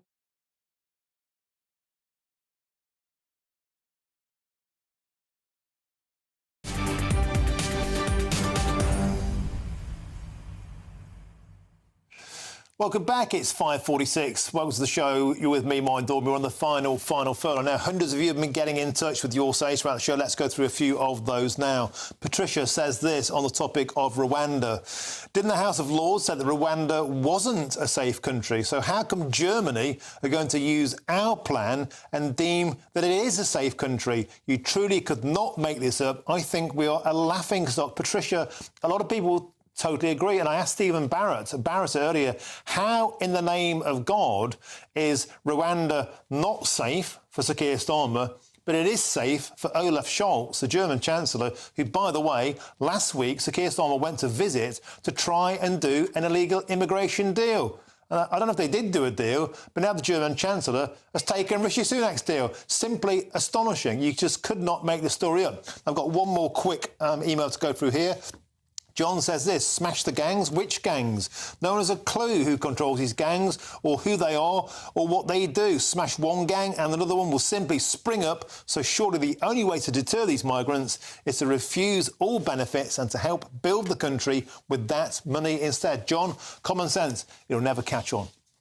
Now, moving on, Sir Ian McKellen regarded himself as British acting royalty. And he's decided to take aim and have a pop at the royal family, including the late Queen Elizabeth. Now, the Lord of the Rings thespian said Prince Harry is not bright, King Charles is clearly damaged, and most shockingly of all, he said the Queen was quite mad in her final years. Now, let's get more with the royal broadcaster and the photographer, Helena Chard. Helena, welcome to the show. Helena, welcome to the show. Is this really befitting of somebody like Sir Ian McKellen, deemed royalty himself? Is this really the kind of language we should be saying about the Queen? It seems astonishingly rude to me. It is rude, it is. I mean, look, you know, Sir Ian McKellen, enthusiastic, outspoken, opinionated. We know that. He's actually known to be outrageously funny, quite tongue-in-cheek, quite caustic on occasion. And I think really, you know, we can see this in this talk, in this interview. What I do know as well, that this was an interview promoting his new film that's coming out, The Critic, you know, and obviously people are talking about him, so he's done his job. I do think, though, you know, if you've got nothing nice to say, just why say it at all? And it's not fair, the things that have been mentioned. I don't know. You know, obviously we know he's had his fall as blustering full staff in his fat suit. You know, has he taken a knock to the head? I don't know. He also says, you know, he's played enough kings on stage to sort of gain a certain insight into what makes them tick. You know, and I do feel as well there is some kind of association. He sort of feels he understands Prince Harry somewhat. He sort of sides with him somehow. And there's something that he says, I'm not a Hollywood star. I'm rather a tourist in Hollywood. I feel I'm not doing my job unless I'm on stage. And I did feel there was some kind of affiliation with Prince Harry there. Obviously, he's away from the royal family and obviously trying to keep in the news the whole time. So he's sort of feels something with Prince Harry, but no, not fair at all. I mean, just to say that the late Queen Elizabeth was rude to him. I mean, the irony when he's accepted one of the highest honours in the UK, a knighthood, all that time ago, obviously for his significant contribution to his acting career, and then to sort of swipe at her, saying that she was rude and said something quite unbecoming, which is, you know, do people still go to the theatre these days? I think that was in 2008. And I'm sure, you know, as we know, he's a showman, he's a storyteller, and I'm sure he's manipulated these words slightly for his benefit, definitely. But, you know, to remember the soft power for international diplomacy, what the royal family do, and the unifying force within the UK and Commonwealth. So really, you know, we don't want to hear these words from Sir Ian McKellen, who obviously is such a great, great actor, as we know, but I think unnecessary. But as I reiterate, he's done his job, hasn't he? He's got his film coming out, The Critic, and everybody is talking about this now. Well, Helena, you're being very charitable. I'm going to go one further, and I think actually that Her Majesty is having the final laugh up there looking down, because when you look actually at the conversation, the exchange that precipitated this slightly tart retort from Sir Ian McKellen. The conversation apparently went along these lines. As you say, a Companion of Honour medal was being awarded in 2007. They were shaking hands, lining up. No doubt Her Majesty was rather bored of these events, but going along with it and made light by saying, you've been doing this a long time, haven't you? Does anyone actually still go to the theatre? At that point, he took that quite badly. He later said that was bloody rude before giving a handshake, and he says he was given a signal to go away. So I think that Her Majesty delivered a tart one-liner. Sir Ian didn't like it, and now it's him that's being bilious. I think that the late Queen Elizabeth had a very, very funny line, and she had the last laugh. I like that. Let's do that. She did just have the last laugh, definitely. OK, let's leave it at that. Thank you very, very much for joining us on the show. Absolute pleasure to have you for a comment on that. Royal broadcaster and photographer Helena Child, thank you very, very much. Now, I've got a bunch of your says to go through before we finish the show. We talked a lot about the plan to send British prisoners to Estonia. Now, we said on the show there are 10,000 foreign criminals in British jails. Why don't they get sent back to their own countries first? That would surely help to put some elasticity in the system instead of the notion of sending British cons to Estonia. And it seems you agree. Peter adds this: sending prisoners to Estonia will not work, as they'll be denied their rights to have visitors. Peter, that's exactly right. We spoke to Winston, a great friend of the show earlier. He's a former inmate. He said that's absolutely true. And also Stephen Barrister said that there are legal rights around your right to rehabilitation. It involves having guests to come and see you. Peter Blexey also echoed that. And that's led myself and Stephen Barrett to say this will never happen. No one's ever going to go to Estonia, but it kind of sounds good. Now, earlier on we said, is it time for cyclists to have insurance? There was a smash-up between a drunk cyclist and two women. One of the women had to have a finger amputated. She was hit so badly. I said it's time for cyclists to get insured. Ray says this: yes, yes, yes. Cyclists should have insurance. Anyone who uses the roads should have full insurance. Totally agree with that. And finally, final comment of the week goes to Tom. Tom says this about RAF Scampton: I'm thrilled to bits that RAF Scampton will not be used to house asylum seekers. My question, however, is where will they be going instead? Tom, an excellent point. That's precise what I've been saying all along. I think it feels like a big victory. It certainly is to the locals. We spoke to the director of the campaign later on. But where will they go? Could they be coming to a street near you soon? OK, that's it for today. Have a fantastic weekend. I'll be back 3 o'clock Monday. This has been the Warren Daubney Show. Have a fantastic weekend. Now it's time for your weather.